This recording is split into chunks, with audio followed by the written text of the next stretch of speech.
Praise the Lord. கர்த்தருடைய பரிசுத்த நாமத்திலும் Austin Tamil சபையின் சார்பாகவும் இந்த மாலை வேளையில் உங்களை அன்போடு வரவேற்கிறேன்.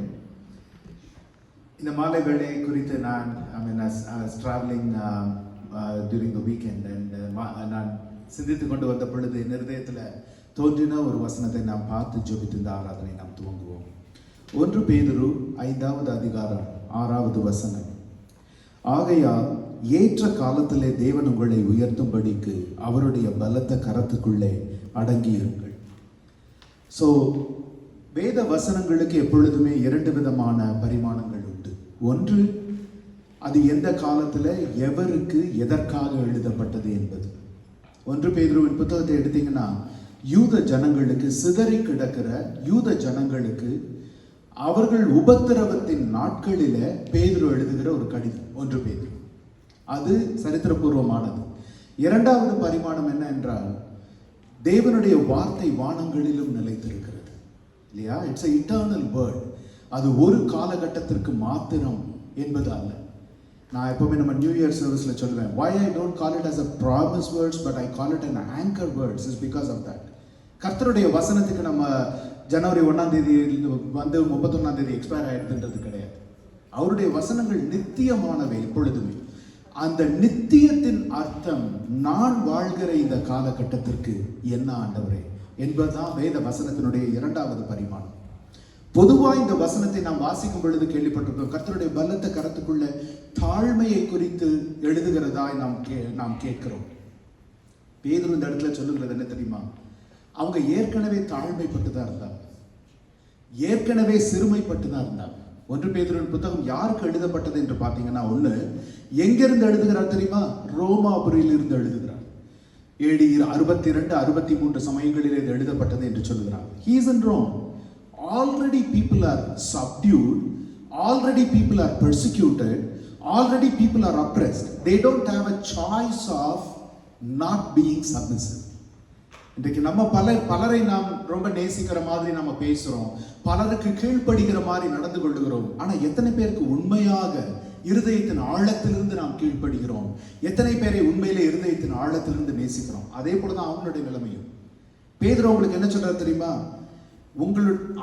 அப்படிப்பட்ட இருக்கிற ஜனங்களுக்கு பேதுரு சொல்லுகிறார், கர்த்தருடைய பலத்த கரத்துக்குள்ளே அடங்கி இருங்கள் என்று சொல்லுகிறார். இதனுடைய உண்மையான ஆவிக்குரிய அர்த்தம் என்னன்னா, நீங்கள் வெளிப்புறமாய் நேசிக்கிறதையும் நீங்கள் வெளிப்புறமாய் கீழ்ப்படிந்து இருக்கிறதையும் நான் அறிந்திருக்கிறேன். ஆனால் கர்த்தர் பார்க்கிறதோ, நீங்கள் உங்களுடைய இருதயத்தில் அந்த நேசம் உங்களுக்கு இருக்கிறதா? இல்ல வெறும் வாய் வசனத்திலும் அல்லது வெறும் பேச்சிலும் நீங்க நேசிக்கிறீங்களா? இல்ல உங்களுடைய இருதயத்துல அந்த தாழ்மை இருக்கிறதா? அதுதான். அதனாலதான் அதை சொல்லிட்டு அடுத்த வசனம் பார்த்தீங்களா, ரொம்ப அதிகமாய் கோட் பண்ணப்படுகிற ஒரு வசனம், அவர் உங்களை விசாரிக்கிறவரானபடியினால அவருடைய பலத்த பாருங்க. அந்த 2 வசனத்தை நாம் தொடர்பு படுத்தி பார்க்கும் பொழுது, நம்முடைய இருதயத்துல கசப்புணர்ச்சியை நாம் கொண்டிருந்தோம் என்றால், that may even be with the persecutors. பேதுரு என்ன சொல்றார் தெரியுமா? அவர் உங்களை விசாரிக்கிறவர் என்பதை நீங்கள் மறந்து போயிருக்கிறீங்க. அதனாலதான் மனுஷர் மேல் உங்களுக்கு கசப்புணர்ச்சி இருக்கிறது. அதனாலதான் மனுஷரை நீங்க எதிர்த்து நிற்கிறீங்க. ஆனா தேவன் மேல் உங்களுக்கு நம்பிக்கை இருந்தால், அவர் என்னை விசாரிக்கிறவரானபடியினால என்கிற நம்பிக்கை உங்களுக்கு இருந்தால், அவர் பாதத்தில் உங்கள் கவலைகள் எல்லாம் இறக்கி வைப்பீங்க. உங்க இருதயத்துல இந்த கசப்புணர்ச்சிக்கோ கீழ்ப்படியாம இல்லாதிருக்கிறதற்கோ நீங்க இடம் கொடுக்க மாட்டீங்க என்று சொல்லிவிட்டு மீதமுள்ள பகுதியை வாசிங்கன்னா, அப்படி இருந்தால் உங்களுக்கு வரும் ஆசீர்வாதங்களை நீங்களே தடை பண்ணி போடுவீர்கள். அதுதான் பேதுருவோட செய்தி 1 பேதுருல. It's a very very effective message, but it's a hidden message. வெளிப்புறமாய் அதை வாசித்தால் நாம் அறிந்து கொள்ளுகிறது வேறு, ஆனால் பேதுருவுடைய உட்புறமான. அதனாலதான் சங்கீதம் 34 பார்த்தீங்கன்னா ஒரு அருமையான வசனம். சங்கீதக்காரன் சொல்லுவான் தன் பிள்ளைகளை பார்த்து 34:11, என் பிள்ளைகளே வாருங்கள், உங்களுக்கு நான் கர்த்தருக்கு பயப்படுதலை போதிப்பேன். கர்த்தருக்கு பயப்படுதல் என்பது நம் பிள்ளைகள் ஆலயத்திற்கு வந்து அமைதியாக இருக்கிறதோ கீழ்ப்படுகிறதோ அல்ல. கர்த்தருக்கு பயப்படுகிறது என்பது இந்த உலகத்தில் அவர்களுடைய வாழ்க்கையை பொறுத்திருக்கிறது. அதனால் இந்த மாலை வேளையில நாம் கர்த்தருடைய சமூகத்திற்கு வரும் பொழுது அவருடைய வசனத்தை நாம் அந்த ஒரு தொடர்பு படுத்தி அதனுடைய உள்ள அர்த்தங்களை நாம் அறிந்து கொள்ளும் பொழுது தேவன் நம்மிடத்தில் எதிர்பார்க்கிறதை நாம் உணர்ந்து கொள்ள முடியும். அவர் எதிர்பார்க்கிறது நம்ம இருதயத்தின் ஆழத்திலிருந்து ஒரு நேசம், இருதயத்தின் ஆழத்திலிருந்து ஒரு கீழ்ப்படிதல், இருதயத்தின் ஆழத்திலிருந்து ஒரு ஒரு இந்த உலகத்திற்கு ஒரு உதாரணமாக இருக்கக்கூடிய ஒரு நடவடிக்கைகள். அதுதான் தேவன் எதிர்பார்க்கிறார். எல்லாரும் கண்களை மூடி இந்த நாளில் அவரிடத்தில் நம்ம ஒப்பு கொடுத்து, குறிப்பாக இந்த நாளில் நம்முடைய பிள்ளைகளை அவரிடத்தில் ஒப்பு கொடுத்து, பிள்ளைங்களுக்கு எல்லாம் ஸ்கூல் ஆரம்பிக்க போகிறது. அவர்கள் கர்த்தருடைய பலத்த கரத்துக்குள்ளே அடங்கி இருக்கும்படிக்காய், அவருடைய பாதுகாப்பின் கரத்தினால மூடப்படும்படிக்காய், அவர் செட்டைகளின் நிழலிலே மறைக்கப்படும்படிக்காய் நம்ம எல்லாரும் நம்மை முதலில் ஒப்பு கொடுத்து நம் பிள்ளைகளையும் ஒப்பு கொடுத்து ஜெபிக்கலாம். கிருபையுள்ள நல்ல ஆண்டவரே, இந்த மாலை வேளைக்காய் உமக்கு ஸ்தோத்திரம், நன்றி, ஆராதனை ஆண்டவரே. அப்பா, இன்று ஆவியானவர் எங்களுக்கு சொல்லுகிறது படி நாங்கள் கேட்கிறோம் ஆண்டவரே. சங்கீதம் 34:11 பிள்ளைகளே என்னிடத்தில் வாருங்கள், கர்த்தருக்கு பயப்படுதலை உங்களுக்கு நான் போதிப்பேன். தகப்பனே, நாங்கள் உம்மிடத்துல வருகிறோம் ஆண்டவரே. ஆவியானவரே, கர்த்தருக்கு பயப்படுதலை எங்களுக்கு போதிங்க. எங்களுடைய வாயின் வார்த்தைகளும் இருதயத்தின் தியானங்களும் கர்த்தருக்கு பிரதியுள்ளதா இருக்கட்டும். எங்களுடைய கீழ்ப்படிதல் கர்த்தருடையதா இருக்கட்டும். அவர் எங்களை விசாரிக்கிறவரானபடியினால் ஆண்டவரே, இந்த உலகத்தின் மேல் நாங்கள் முறுமுறுக்க அவசியம் இல்லை, இந்த உலகத்தின் மேல் கசப்புணர்ச்சி கொள்ள அவசியம் இல்லை. அப்படிப்பட்ட காரியங்கள் எங்கள் வாழ்வின் ஆசீர்வாதங்களை தடுத்து போடுகிறது என்பதை எங்களுக்கு உணர்த்துகிற ஆவியானவருக்கு ஸ்தோத்திரம். இந்த மாலை வேளையில ஒரு சபையாய், இயேசுவின் குடும்பமாய் எங்களை தாழ்த்தி உம்முடைய கரத்தில் ஒப்புக் கொடுக்கிறோம். பேதுரு சிதறி கிடக்கிற யூதர்களுக்கு சொன்ன அதே வார்த்தை ஆண்டவரே, இன்று சிதறி கிடக்கிற கிறிஸ்துவத்திற்கு முழுமையாய் பொருந்துகிறது. நித்தியமுள்ள உம்முடைய வார்த்தைக்காய் ஸ்தோத்திரம், உம்முடைய சத்தியத்திற்காய் ஸ்தோத்திரம். சத்தியத்தை அறிவீர்கள், சத்தியம் உங்களை விடுதலையாக்கும் என்பதன்படி ஒரு விடுதலையுள்ள ஆவியோடு நாங்கள் ஆராதிக்கவும் ஜெபிக்கவும் வசனத்தை கை கொள்ளவும் கர்த்தர் நீர் கிருபை செய்வீராக. இயேசுவின் வல்லமையுள்ள நாமத்தில் ஜெபிக்கிறோம் ஜீவனுள்ள நல்ல பிதாவே. ஆமென், ஆமென், ஆமென். எல்லோரும் அப்படியே நிற்கலாம். ஒரு புதிய பாடலை நாம் பாடுவோம். எல்லாருக்கும் தெரிந்த ஒரு ஆங்கில பாடலுடைய தமிழாக்கம் Praise by Elevation Version. அதனுடைய தமிழாக்கத்தை நாம் பாடுவோம். சுவாசமுள்ள யாவும் கர்த்தரை துதிப்பதாக என்று சங்கீதம் 150 சங்கீதம் 6 வசனத்தில் வாசிக்கிறோம்.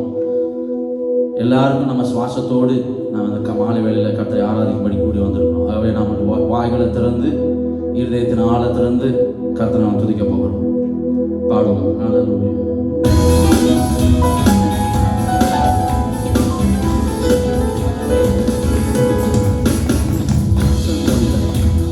யாவுமே கர்த்தரை துதிப்பதாக, சுவாசமுள்ள யாவுமே கர்த்தரை துதிப்பதாக. ஓ துதியுள்ள நேரத்தில் துதியாகி இறைவேனா, தடுமாறும் நேரத்தில் தளராமல் துதிப்பேனா.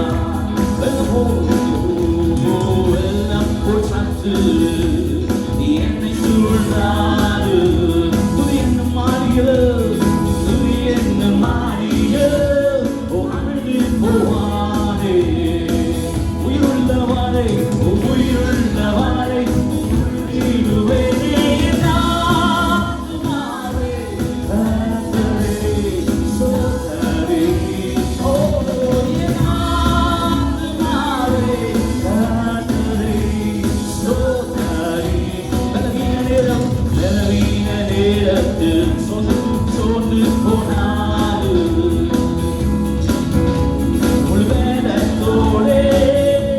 உம்மை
சிருஷ்டி நீ சியாமி மாத்திரமே ஓ நீ மாத்திரமே ஓ அகிலத்தை ஆள்பவர் நீ மாத்திரமே ஓ நீ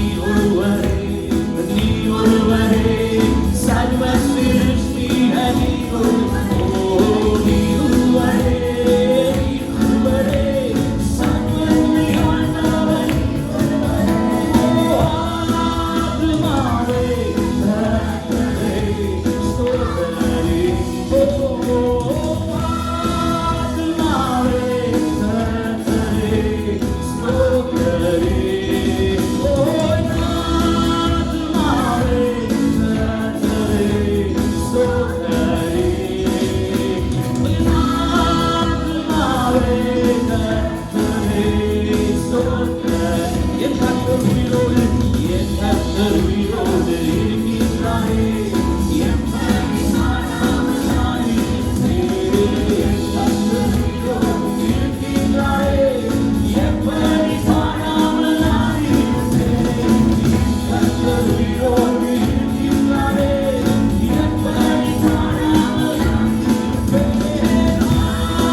யுத்தத்தில் வல்லவரே, எங்களுக்காய் யுத்தத்தை முன்னெடுக்கிறவரே, எங்களுக்காய் முன் செல்கிறவரே, நாங்கள் ஸ்தோத்திரிக்கிறோம்பா.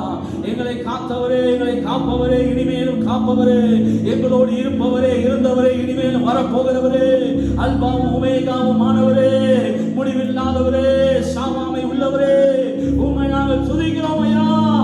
வாயவரி வாய் திறந்து கர்த்தரை ஸ்தோத்திரம் பண்ணுவோம். Oh, we praise you, Father. We praise you, Father.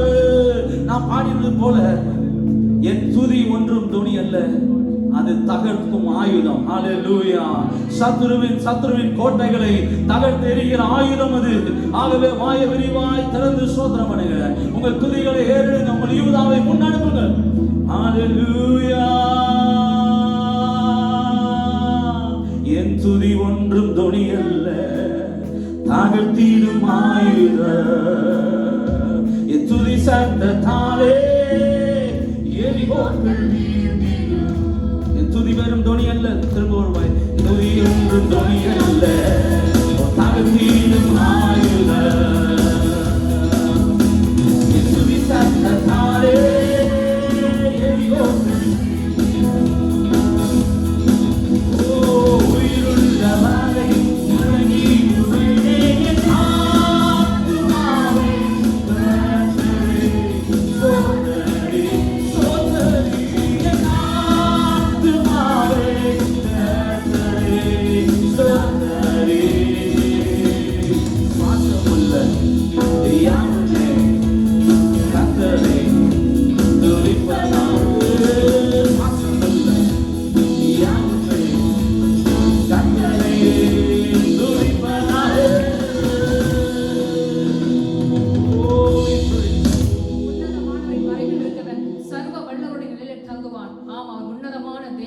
வானத்தையும் பூமியும் உண்டாக்கின கர்த்தர், சர்வ சிருஷ்டிக்கும் எஜமானரான தேவன். அவர் மிகவும் பெரியவரும் துதிக்கப்படத்தக்கவருமாய் இருக்கிறார். அவர் வானங்களை மேகங்களை தண்ணீர்களை கட்டி வைத்திருக்கிற தேவன், வானங்களை அளவிட்ட தேவன், பூமியை அஸ்திவாரப்படுத்துகிற தேவன், சமுத்திரத்தை குலுங்க பண்ணுகிற தேவன். அந்த தேவன் மறைவுக்குள் நாம் வைக்கப்பட்டிருக்கிறோம். அவர் சிறைகளால் நம்மளை மூடி மறைக்கிறார், நம்முடைய சட்டைகளுக்குள் மூடி மறைத்து வைக்கிறார். ஒரு கழுகின் சட்டைகளுக்குள் நம்மளை மறைத்து வருகிறார். ஒரு தாயை போல, ஒரு தந்தையை போல நம்மளை ஆற்றி தேற்றி அரவணைத்து நம்மளை தப்புவித்து பலப்படுத்துகிறார். நம்மளுடைய பாதங்கள் நம்மளை காக்கிற தேவன், தூதர்களை வைத்து நம்மளை காக்கிற தேவன். நாசியில சுவாசமுள்ள யாவும் கர்த்தரை துதிப்பதாக என்று எழுதப்பட்டிருக்கிறது. இதோ நாசியில் சுவாசமுள்ள நாம், உன்னதமான மறைவில் இருக்கிற நாம் அவரை துதிப்போமா, அவரை பாடுவோமா, இருதயத்தின் அடி ஆழத்திலிருந்து அவரை துதிப்போமாக.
கண்களை வைத்து ஆலோசனை சொல்லுகிறது. Hallelujah, we praise you, Lord. Hallelujah. அவருடைய மறைவின் கீழ நமக்கு அடைக்கலம் எப்போதும் உண்டு. நம்முடைய காக்கிற தேவன் அவர் உறங்குவதும் இல்லை, அவர் தூங்குவதும் இல்லை.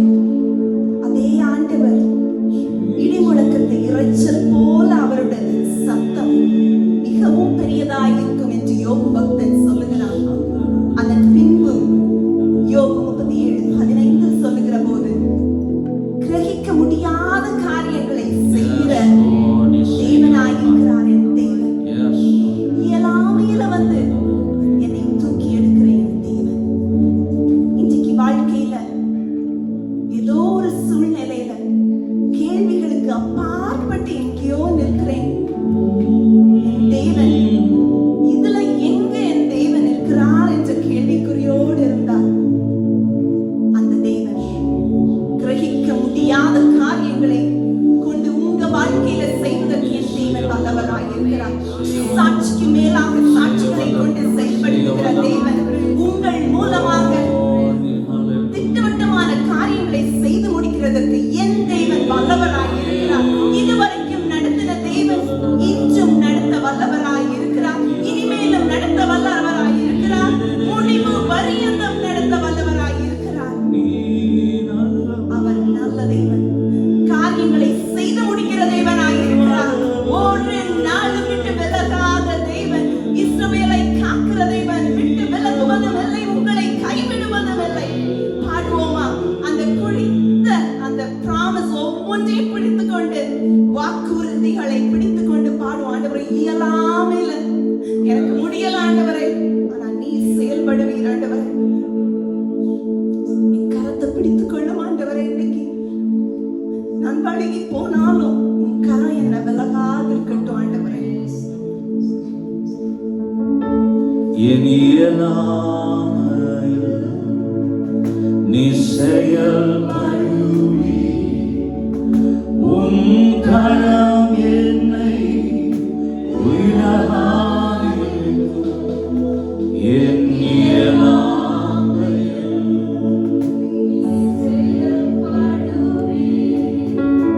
உம் கரம் என்னை விலகாதிருக்கும்.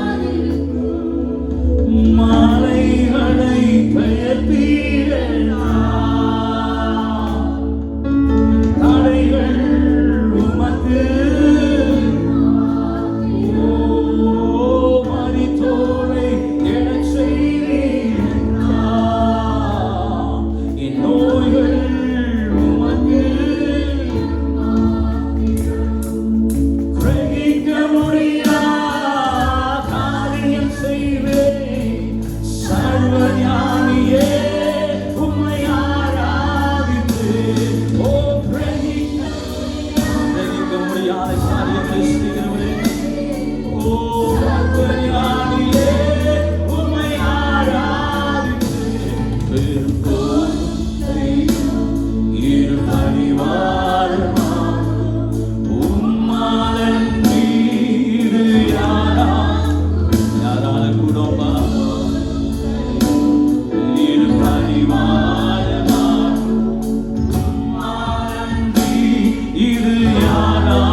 சர்வஞானியே உம்மை ஆராதிக்கிறேன்.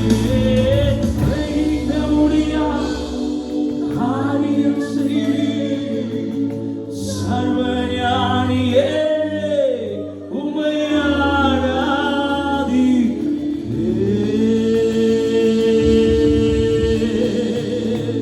நாம் கிரகிக்க முடியாத காரியங்கள் என்று பாடினோம். மனுஷனுடைய அறிவுக்கு சில காரியங்கள் புலப்படாது. இன்றைக்கு நீங்க நடந்து போயிட்டு இருக்கிற காரியங்கள் கூட உங்களுக்கு புரியாதது போல இருக்கும். ஆண்டவர் என்ன செய்கிறார் வாழ்க்கையில புரியாமல் இருக்கலாம். அதை தான் பாடினீங்க. அவர் கிரகிக்க கூடியாத காரியங்களை செய்கிறார். இன்றைக்கு உங்களுக்கு புரியாது. இன்றைக்கு நீ நடந்து செல்கிற நெருக்கம் உனக்கு புரியாது. இன்றைக்கு நீ நடந்து செல்கிற பாதைகள், நெருக்கங்கள், அவமானங்கள், தோல்விகள் உனக்கு புரியாது. ஆனா ஒரு நாள் வரப்போகிறது. அதை விட்டு வெளியே ஆண்டவருடைய கொண்டு வரும்போது தெரியும். அவருடைய கரம் உன்னோடு கூட இருந்ததை நீ உணர்ந்து கொள்வாய். அவருடைய பாதம், அவருடைய பாத சுவடுகளை நீ பார்ப்பாய். பின்னால் திரும்பி பார்க்கும்போது என் தேவன் என்னோடு கூட தான் இருந்தார்.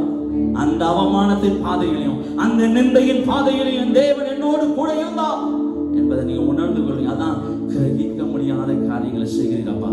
என்னால புரிய முடியாத காரியங்களை செய்கிறீர். நான் எதிர்பார்த்திராத காரியங்களை என் வாழ்க்கையில நடப்புகிறீரப்பா. கிரகிக்க முடியாத காரியங்களை செய்கிறார். இந்த பாதையில ஆண்டவர் எப்படி மகிமைப்பட முடியும் கேட்கிறீங்களா? லாஸ்ட் சம்பவத்துல நாம ஒரு 3 மாதங்களுக்கு முன்பாக நான் பேசினேன். லாஸ்ட் வாழ்க்கையில எப்படி தேவனுடைய மகிமை வெளிப்பட முடியும்? ஆண்டவர் சொன்னார், இது தேவனுடைய மகிமை வெளிப்படும் படிக்காய் இது நடந்தே இருக்கிறது என்று ஆண்டவர் சொன்னார். பாருங்க, அந்த லாசரு, மரித்து போன லாசருடைய வாழ்க்கையை உயிரோடு எழுப்ப பண்ணினது மாத்திரமல்ல, அவனை அநேகருக்கு ஆசீர்வாதமாய் கர்த்தர் பயன்படுத்தினார். அநேகர் இயேசுவை ஓடி வரும்படி கர்த்தர் உதவி செய்தார். பாருங்க, கிரகிக்க முடியாத காரியங்களை செய்கிறார்.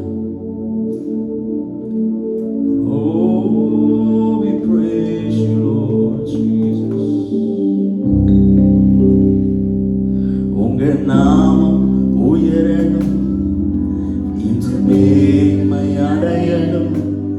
பாடுவே பாடுவோம் அல்லேலூயா.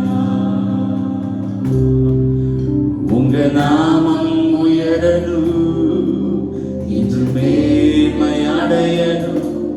பாடுவே பாடுவோம் அல்லேலூயா.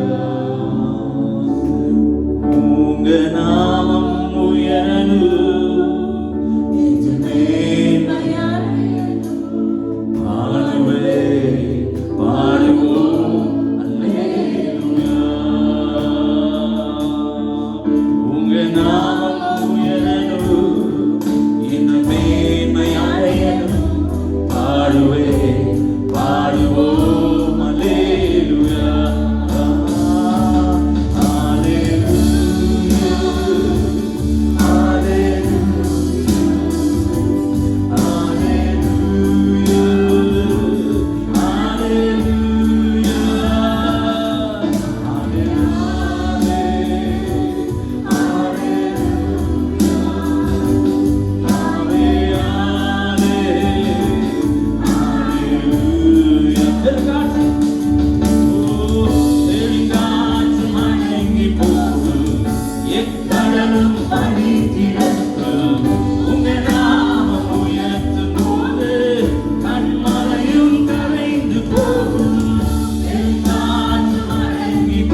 பரிசுத்த அலங்காரத்தோடு கர்த்தரை தொழுது கொள்ளுங்கள்.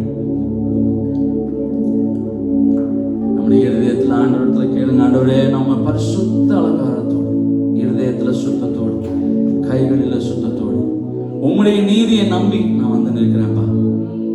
It's not by my own righteousness O God, என் சுய நீதி அல்ல, அது அழுக்கான கந்தை என்பதை அறிந்திருக்கிறேன்ப்பா.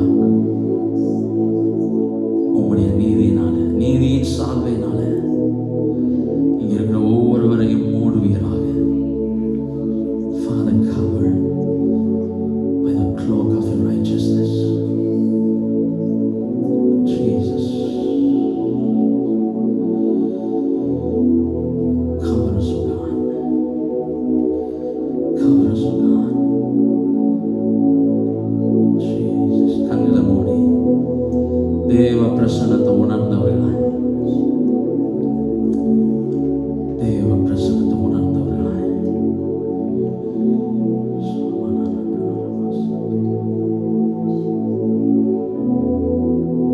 கர்த்தருடைய ஆவி எங்க உண்டோ அங்க விடுதலை உண்டு, விடுதலை உண்டு. உன் சங்கிலிகளை தகர்த்தெறிய தேவ ஆவியானவருடைய வல்லமை உண்மையில நிழலாட்டமாய் வந்திருக்கிறது. விட முடியாத பாவ கட்டுகள், அக்கிரமத்தின் கட்டுகள், விட முடியாத அக்கிரமத்தின் பாதைகள், விட முடியாத வார்த்தைகள். Jesus.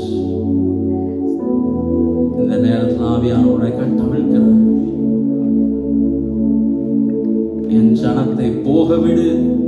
அன்றைக்கு மோசே பார்வோனை பார்த்து சொன்னான், என் ஜனத்தை நீ போக விடு. பிசாசுக்கு அதிகாரம் இல்லை உன் வாழ்க்கையின் மேல, உன் குடும்பத்தின் மேல, உன் வேலையின் மேல. பிசாசுக்கு அதிகாரம் இல்லை. உன் பிள்ளைகள் மேல பிசாசுக்கு அதிகாரம் இல்லை. ஓ, உன் கரத்தை எடு இயேசுவின் நாமத்தில். ஓ ஓ, குடும்பத்தை கர்த்தர் மூடுகிறார். ஓ, தம்முடைய செட்டைகளாலே மூடுவேன் என்று சொன்னவர். உன் விசுவாசத்தை கர்த்தர் கனப்படுத்துகிறார். உன் விசுவாசத்தை கர்த்தர் கனப்படுத்துகிறார். ஓ, உன் விசுவாசம் உள்ள ஜெபம் அது பிணியாளிகளை ரட்சிக்கும் என்று வேதம் சொல்லுகிறது அல்லவா? நீ ஜெபித்துக் கொண்டிருக்கிற பிணியாளிகளை கர்த்தர் இந்த நேரத்தில் விடுதலை ஆக்குகிறார். அவர்கள் எவ்வளவு தூரத்தில் இருந்தாலும், அவர்கள் இந்தியாவில் இருக்கலாம், எங்க இருந்தாலும் விசுவாசம் உள்ள ஜெபம் அது பிணியாளிகளை ரட்சிக்கும். நீ அதை விசுவாசிப்பாயான. ஓ, hallelujah, we praise you, we praise you,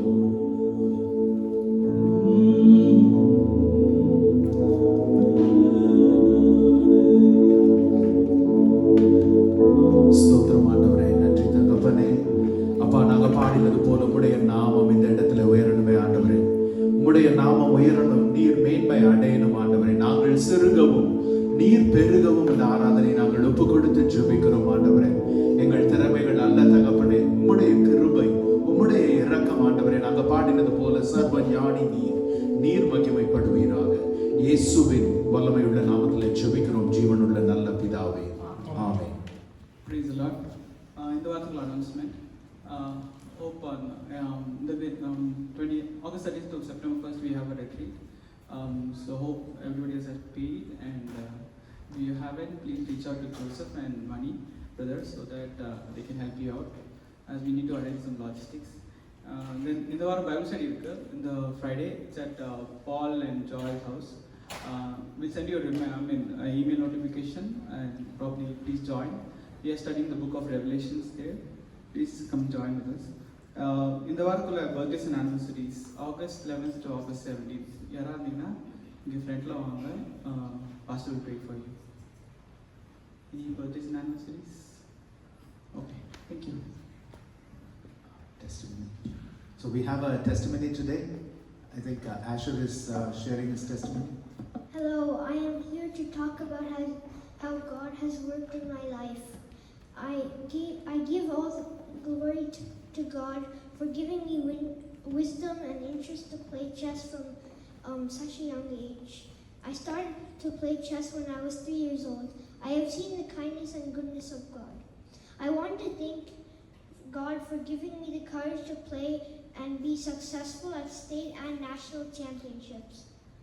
I would like to end by saying Psalm 101 verse 1. I will sing of your love and justice. To you, Lord, I will sing praise. And I just want to say, for anyone that's going through some like chess, my sport, I always remember this verse that when I do my best, God will do the rest. Amen. Amen. Amen. What a powerful testimony, and what a powerful way to go into send all our children to school. இல்லையா? They all are going to start school. அதனால அவங்க எல்லாருக்காகவும் ஒரு விஷயம் எல்லாரும் ஜெபிக்கலாமா? May I ask all the children to come forward? All the children just come to the front. When I say children, anyone going to school, not just the little ones. Anyone going to school, just come forward. All the children who are anyone going to school.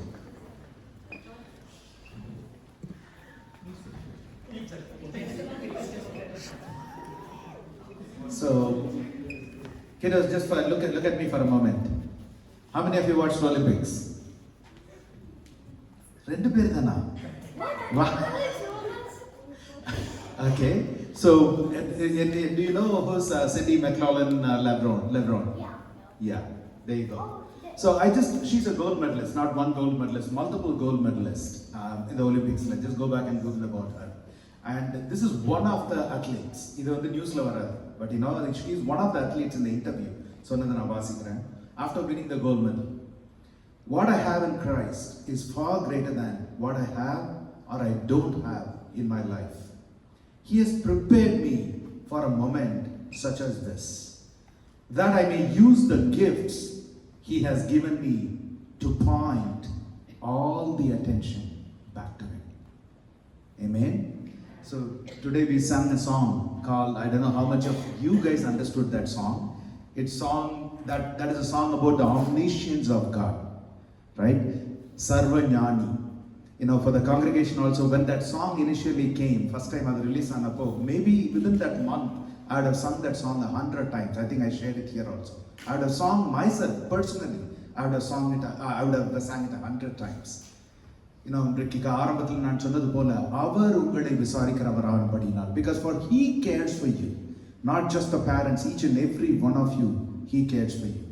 He cares for you, and all the challenges, all the difficulties, all the hardship with your exams or your teachers or your classroom or anything, He cares for you.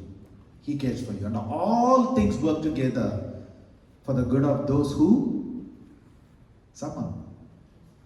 believe in Him and called according to His purpose. Okay, Romans 8:28. So keep that in your mind. Keep that in your mind always. Sometimes when you struggle in school, or when you are tempted in school, or when you are not able to figure out what it is. Or at that time, remember, I know who knows everything and I will trust him. Will you do that? Okay? Parents, can you extend your hands upon the children? நம் பிள்ளைகளை நாம் ஆசீர்வதிக்கிறது மாத்திரமல்ல, நான் என்று சொன்னது போல ஒப்பு கொடுத்து ஜெபிக்கணும். சங்கீதம் 34 தாவீது அபிமெலேக்குக்கு பயந்து வேஷம் மாறி ஓடுகிறான். ஓடுறப்ப என்ன சொல்லியிருக்கணும்? ஐயோ அந்த ராஜாக்கு பயப்படுதலை போதிக்கிறேன், ஐயோ அந்த படைகள் ரொம்ப பெருசு அப்படி சொல்லல. என் பிள்ளைகளை என்னிடத்தில், my children come to me, I will teach you the fear of God. நம்ம பிள்ளைகளுக்கு நாம் கர்த்தருக்கு பயப்படுகிற பயத்தை போதித்தோம் என்றால் அவர்கள் எதிலும் எழும்பி பிரகாசிப்பார்கள். ரெண்டு பிள்ளைங்களை வளர்த்தது நம்ம இந்த ஸ்டேஜில் முடிஞ்சிரும் அந்த ஸ்டேஜில் முடிஞ்சிரும் நினைக்கிறோம்.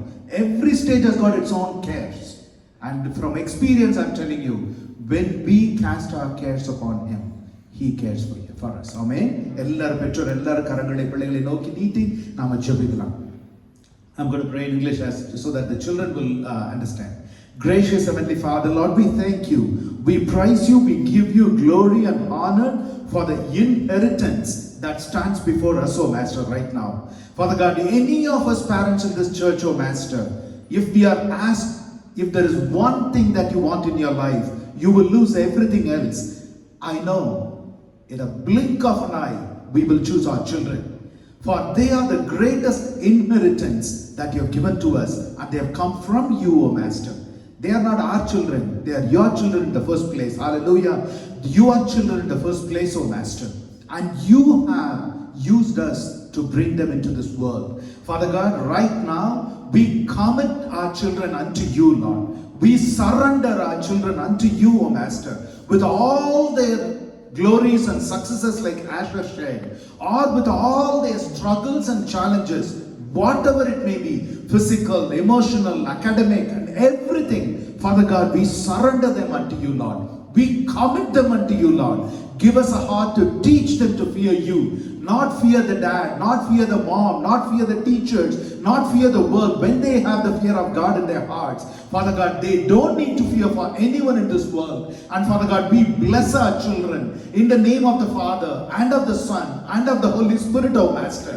And Father God, we pray that, O Lord, every father will take the spiritual mantle of being not just a father who provides, but a father who prays, O Master. Every mother will pick up the mantle like Deborah. Unless I rise up like a mother in Israel, Israel will be destroyed. It will be in its ruins. And Father God, may that be the testimony of every mother, determination of every mother to rise upon the children, O Lord, and assume the position of the mother, a godly mother, O Master. Father God, we thank you. Strengthen the parents. Strengthen each and every one of our children, O Master, as they go into schools, O Master. Father God, unfortunately, as the Bible tells us, O Master, we feel like sending them into the sheep among the wolves, O Master. But Father God, we know a God who protects them. As we sang today, under your wings, O Master, உம்முடைய சிறகுகளின் நிழலிலே, செட்டைகளின் நிழலிலே நீர் மறைத்து பாதுகாக்கும்படியாய், hide them under your wings, O Master. May your blood be poured upon their foreheads, O Lord. And Father God, may harm not come near them, O Master. And Father God, may there be an excellence that was in Daniel be upon each and every one of our children, O Lord. Daniel was found more excellent than all the wise men in the whole assembly. And Father God, may that be the testimony of our children, O Lord. And may our children remember there is a God who remembers them. There is a God who cares for them. There is a God who got this. And Father God, they may not have gotten this, gotten that, but there is a God who got them, O Lord. In the palm of his hands, he knows their name. He has counted their hairs. And Father God, may they remember the Lord God. And may they fear the Lord God. May success and honor be bestowed in their lives, O Master. As they go into school in this academic year, ahead of time, we surrender every test, every quiz, every teacher and people who assess, who are going to come in contact with them, O Lord. And Father God, every sports activity, every peer, every friend, everything we commit unto you, O Master. And Father God, may there be a fence of fire around our children. May there be a fence of fire of the Holy Spirit be around our children, O Lord, so that the defilement of the world will not come near them, O Lord.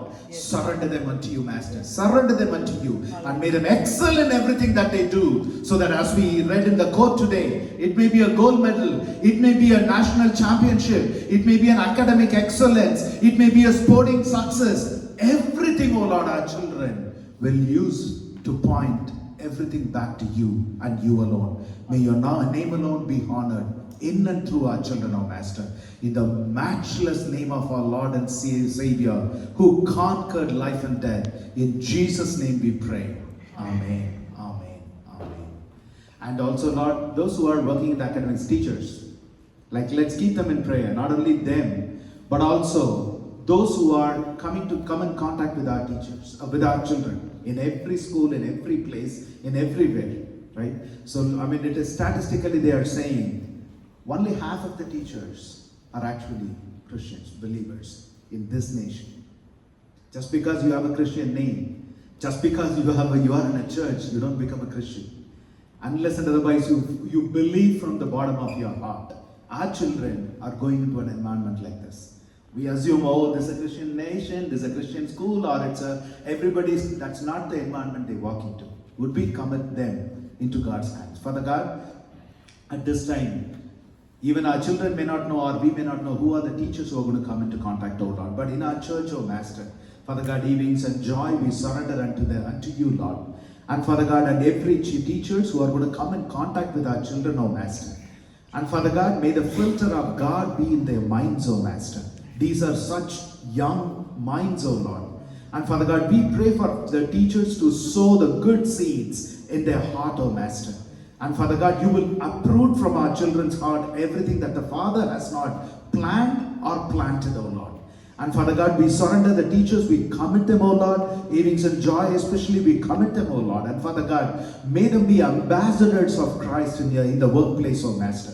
Such a fertile land you have given in front of them, oh Lord. And Father God, their thoughts, the meditations of their heart, the words of their mouth, the way they conduct themselves, and Father God, the love that the students do not see elsewhere, Father God, may it prompt them to come and ask them, I need that.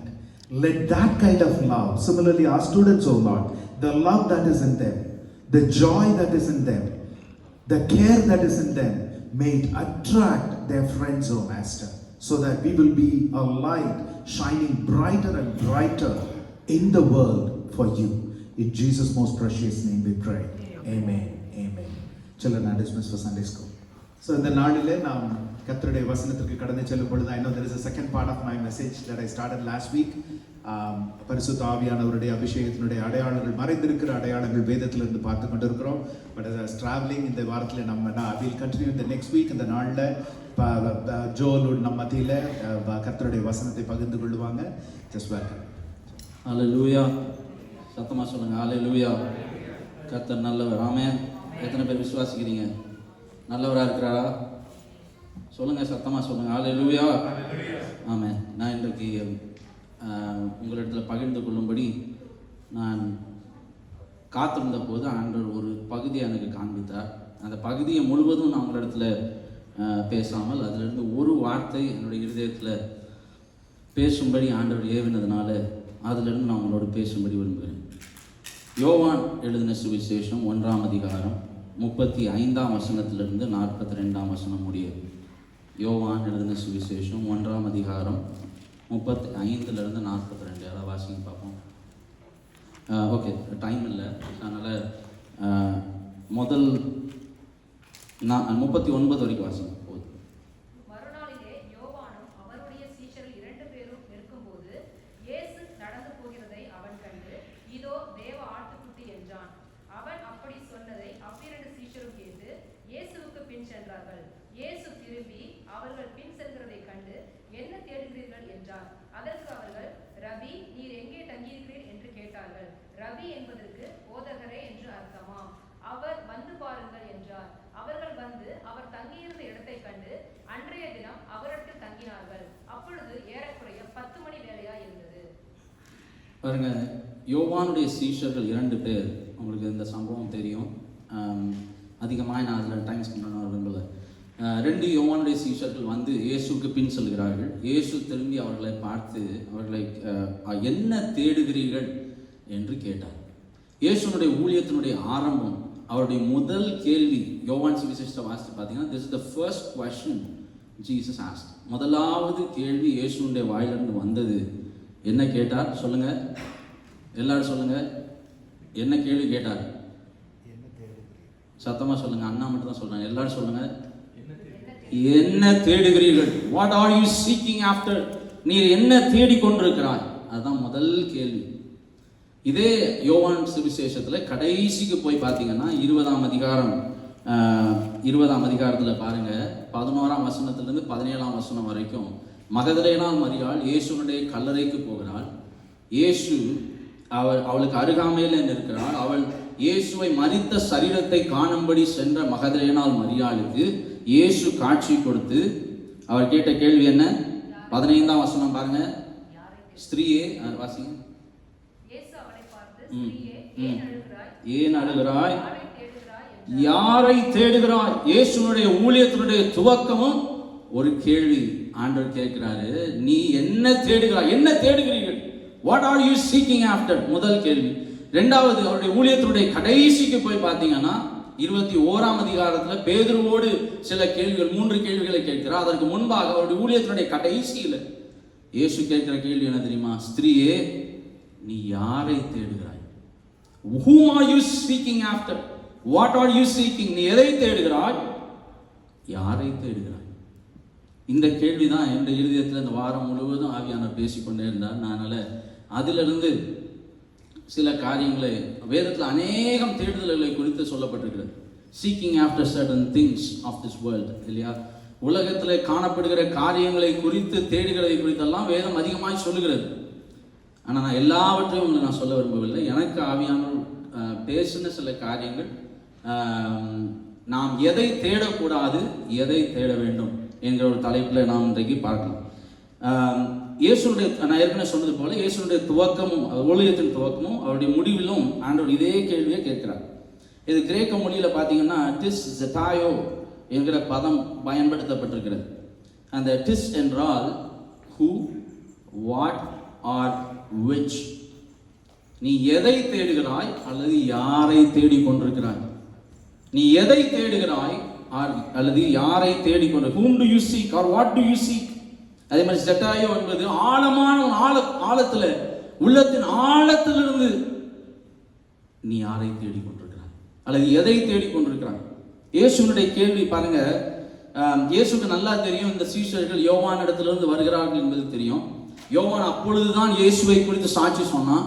இவர் தேவ ஆட்டுக்குட்டி என்று அதற்கு முந்தின 2 வசனங்களுக்கு முன்னால் போய் பார்த்தீங்கன்னா இயேசு நடந்து போகிறதை பார்த்து யோவான் சொல்றான், இவர் தேவ ஆட்டுக்குட்டி. அவங்க கேட்ட மாத்திரத்தில் they were so curious to know about Jesus. இவரை மேசியா என்று சொல்லுகிறாரு, தேவ ஆட்டுக்குட்டி என்று சொல்லுகிறாரு. இவர் எப்படிப்பட்டவர் என்பதை அறிந்து கொள்ளும்படி இந்த 2 பேரும் இயேசுவின் நண்டை வருகிறார்கள் என்பது இயேசுக்கு நன்றாய் தெரியும். பாருங்க, they might have had a little curiosity. ஆண்டவரை பற்றி அறிஞ்சுக்கணும், இல்லை ஆண்டவர் எங்க தங்கி இருக்கிறாரு பார்க்கணும், அவர் எப்படி பேசுறாருன்னு பார்க்கணும், அவருடைய போதனைகள் எப்படி இருக்குது பார்க்கணும். இவ்வளவு நாள் ஒரு யோவான் என்கிற ஒருவனை நாம் ஃபாலோ பண்ணிட்டு இருந்தோமே. யோவான் அவன் வனாந்தரத்தில் வாழுகிறவனா இருக்கிறான், அவன் ஒட்டக மயிரை தரித்தவனா இருக்கிறான். அப்ப இவர் சொல்லுகிற ஆட்டுக்குட்டியானவர் எப்படிப்பட்டவராக இருக்கிறார்? அந்த கியூரியாசிட்டியோட இந்த ரெண்டு சீஷர்கள் வருகிறத பார்க்கணும். பாருங்க, ஆண்டவர் கேட்கிறாரு, நீங்க என்ன தேடுகிறீங்க? அவங்களுடைய response very very beautiful response. நம்ம நிறைய விதமா இதை கேட்டிருப்போம். என்ன தேடுகிறீர்கள்? ஒருவேளை ஆண்டவர் ரொம்ப வசதியானவரான்னு பார்க்கறதுக்காக வந்தாங்க அப்படின்னு நம்ம நினைக்கலாம்.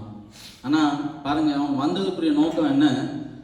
இயேசுவே, நாங்கள் உம்மோடு, நீர் எங்கே தங்கியிருக்கிறீர் என்பதுன்ற அர்த்தம் என்னன்னா, நாங்கள் உங்களோடு தங்கலாமா? பாருங்க, இயேசு கம் அண்ட் see, நீங்க வந்து பாருங்கள், என் இடத்தை வந்து பாருங்கள் என்று சொல்கிறார். ஆண்டவருடைய இன்விடேஷன் பாருங்க, கம் அண்ட் see. உடனே அவர்கள் போய் அங்க ராக் தங்குவதை நாம் பார்க்கிறோம். ஒரு சம்பவத்தை, ஒரு உண்மை சம்பவத்தை உங்களோடு நான் ஷேர் பண்ணபடி விரும்புகிறேன். உண்மையாக நடந்த ஒரு சம்பவம். பெர்சிய தேசத்துல ஒரு மனுஷன் இப்படியா இருந்தான். அவனுடைய பெயர் அலி ஹஃபெட். பெர்சிய தேசத்துல ஒரு மனுஷன் இருந்தான். அவன் பேர் அலி ஹஃபட்.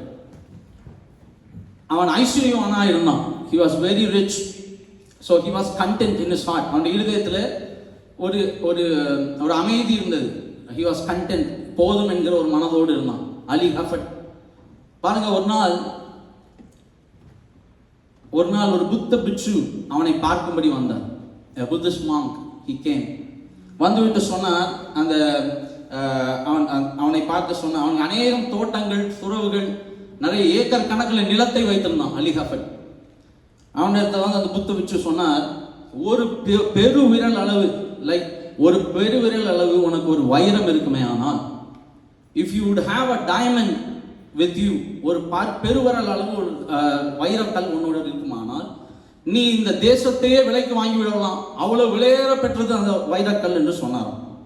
உனக்கு மட்டும் ஒரு வைர சுரங்கம் இருக்குமே, ஆனால் நீ இந்த உலகத்தையே விலைக்கு வாங்கி விடலாம் என்று சொன்னார். பாருங்க, அவ்வளவு மன திருப்தியோடு வாழ்ந்து கொண்டிருந்த அலி ஹஃபடுக்கு அன்னைக்கு நைட்டு தூக்கம் வரல. அவன் வீட்டுக்கு போனான், தூங்க போனான், அவனுக்கு தூக்கம் வரவில்லை. அவன் ஐஸ்வர்யமானாய், அவன் அவ்வளவு ஐஸ்வர்யவான் என்று நினைத்து கொண்டிருந்தான். ஐஸ்வர்யவானாய் தூங்க போனான். ஆனால் காலையில் எழும்பி வருகிறான், ஏழையாய் எழும்பி வருகிறான். ஏன்னா இருதயத்தில் இருந்த சமாதானம் போய்விட்டது, சந்தோஷம் போய்விட்டது. பாருங்க, அவன் வந்து சொன்னான், எனக்கு ஒரு வைர சுரங்கம் வேணும். வீட்டில் மனைவி கிட்ட சொன்னான், எனக்கு ஒரு வைர சுரங்கம் வேணும். அந்த புத்த பிட்சு சொன்னார், வைர சுரங்கம் என்றால் அந்த உலகத்தை விலைக்கு வாங்கிவிடலாம் என்று சொன்னார். அப்படி அவன் வாழ்க்கையில் அவன் அப்படி நினைத்த உடனே அவன் தரித்திரனாய் மாறி போனான். பாருங்க, அதிகாலையில் ஓடலாம், புத்த பிட்சுவை பார்க்கும்படி ஓடலாம். ஐயா, நீ சொன்ன வைரம் எங்கே கிடைக்கும்? நீங்க சொல்ல முடியுமா எங்க கிடைக்கும் இந்த வைரம்? ஆனா புத்தர் சொன்ன, இவர் இந்த சன்னியாசி எழுப்பி உனக்கு எதுக்கு வேணும் அப்படின்னு சொன்னானே, இல்ல நான் ஒரு ஐஸ்வர்யமான வாழும்படி விரும்புகிறேன், எனக்கு ஒரு வைரக்கல் வேண்டும் அல்லது ஒரு வைர சுரங்கம் வேண்டும், நான் எங்க கிடைக்கும்? ஆனா அவர் சொன்னானா, 2 மலை பாங்கான ஒரு பிரதேசத்துக்கு போ, அங்க நடுவில் ஒரு நதி ஓடிக்கொண்டிருக்கும், அதுல வெள்ளை நிறத்துல மணல் இருக்கும், ஒயிட் சாண்ட் இருக்கும், அதுக்கு அடியில பாரு மினுங்கி கொண்டிருக்கும், அதுதான் வைரக்கல், அதை நீ எடுத்துக்கொள் என்று சொன்னாராம். இவனுக்கு எங்க இருக்குது என்று தெரியாது. 2 மலை, நதி, வெள்ளை மணல், அதற்கு உள்ளாய் வைரம் இருக்கும் என்பது மாத்திரம் அவன் இருதயத்தில் இருந்தது. அவன் சொன்னான், ஓகே என்று சொல்லிவிட்டு வீட்டிற்கு வந்தான். அவனுக்கு ஒரே ஒரு நினைவு தான், வீட்டில் அவ்வளவு ஐஸ்வர்யம் இருக்கிறது, வீட்டில் அவ்வளவு பொக்கிஷங்கள் இருக்கிறது, வீட்டில் துறவுகள், தோட்டங்கள் உண்டு, எல்லாவற்றையும் விற்க ஆரம்பித்தான். இது உண்மையாய் நடந்தது. பெர்சிய தேசத்தில் அலி ஹஃபட் எல்லாவற்றையும் விற்க ஆரம்பித்தான். மனைவி இடத்துல சொன்னா, எனக்கு ஒரே ஒரு நோக்கம் உண்டு, நான் இந்த வைர சுரங்கத்தை எப்படியாவது வாங்கணும், அல்லது அந்த வைர சுரங்கத்தில் இருக்கிற ஒரு வைர கல்லையாவது நான் கொண்டு வருவேன் என்று சொல்லி எல்லாவற்றையும் விற்க ஆரம்பித்தான். கடைசியில் மனைவி பிள்ளைகளை கொண்டு போய் தன்னுடைய பக்கத்து வீட்டில் இருந்த ஒரு இடத்துல கொண்டு போய் விட்டு அவளுக்கு வேண்டிய காசை எல்லாம் கொடுத்துட்டு நிலத்தை எல்லாம் விட்டு விட்டான். நான் தூர தேசத்துக்கு போகிறேன் என்று சொல்லிவிட்டு கிளம்பி விட்டான். கிளம்புனான், பாலஸ்தீனத்திற்கு போனான், பாலஸ்தீனுக்கு போனான், இஸ்ரேல் தேசத்திற்கு போனான், ஐரோப்பா கண்டத்திற்குள்ளே போனான், ஸ்பெயினுக்குள்ளே போனான். ஒவ்வொரு இடமாய் தேடி அலைகிறான். அவன் நினைத்த இடம் ஒன்றும் கிடைக்கவில்லை. மலையை தேடுகிறான், நதியை தேடுகிறான், வெள்ளை மணல் கிடைக்குமா என்று பார்க்கிறான், ஒன்றும் கிடைக்கவில்லை. பாருங்க, அவன் கடைசியில பார்சிலோனாவில் இருக்கிற ஒரு கடற்கரைக்கு வந்து நின்று கடலை இப்படி எட்டி பார்த்து கொண்டிருக்கிறான். அலைகள் மோதி அடித்துக் கொண்டிருக்க, அப்படியே அந்த பாறைக்கு மேல நின்று பார்த்து கொண்டே இருக்கிறான். அலைகள் எல்லாம் அடித்துக் கொண்டிருக்கு. வாழ்க்கையில ஒரு ஏமாற்றத்தோடு நின்று கொண்டிருப்பதை உணர்ந்தான்.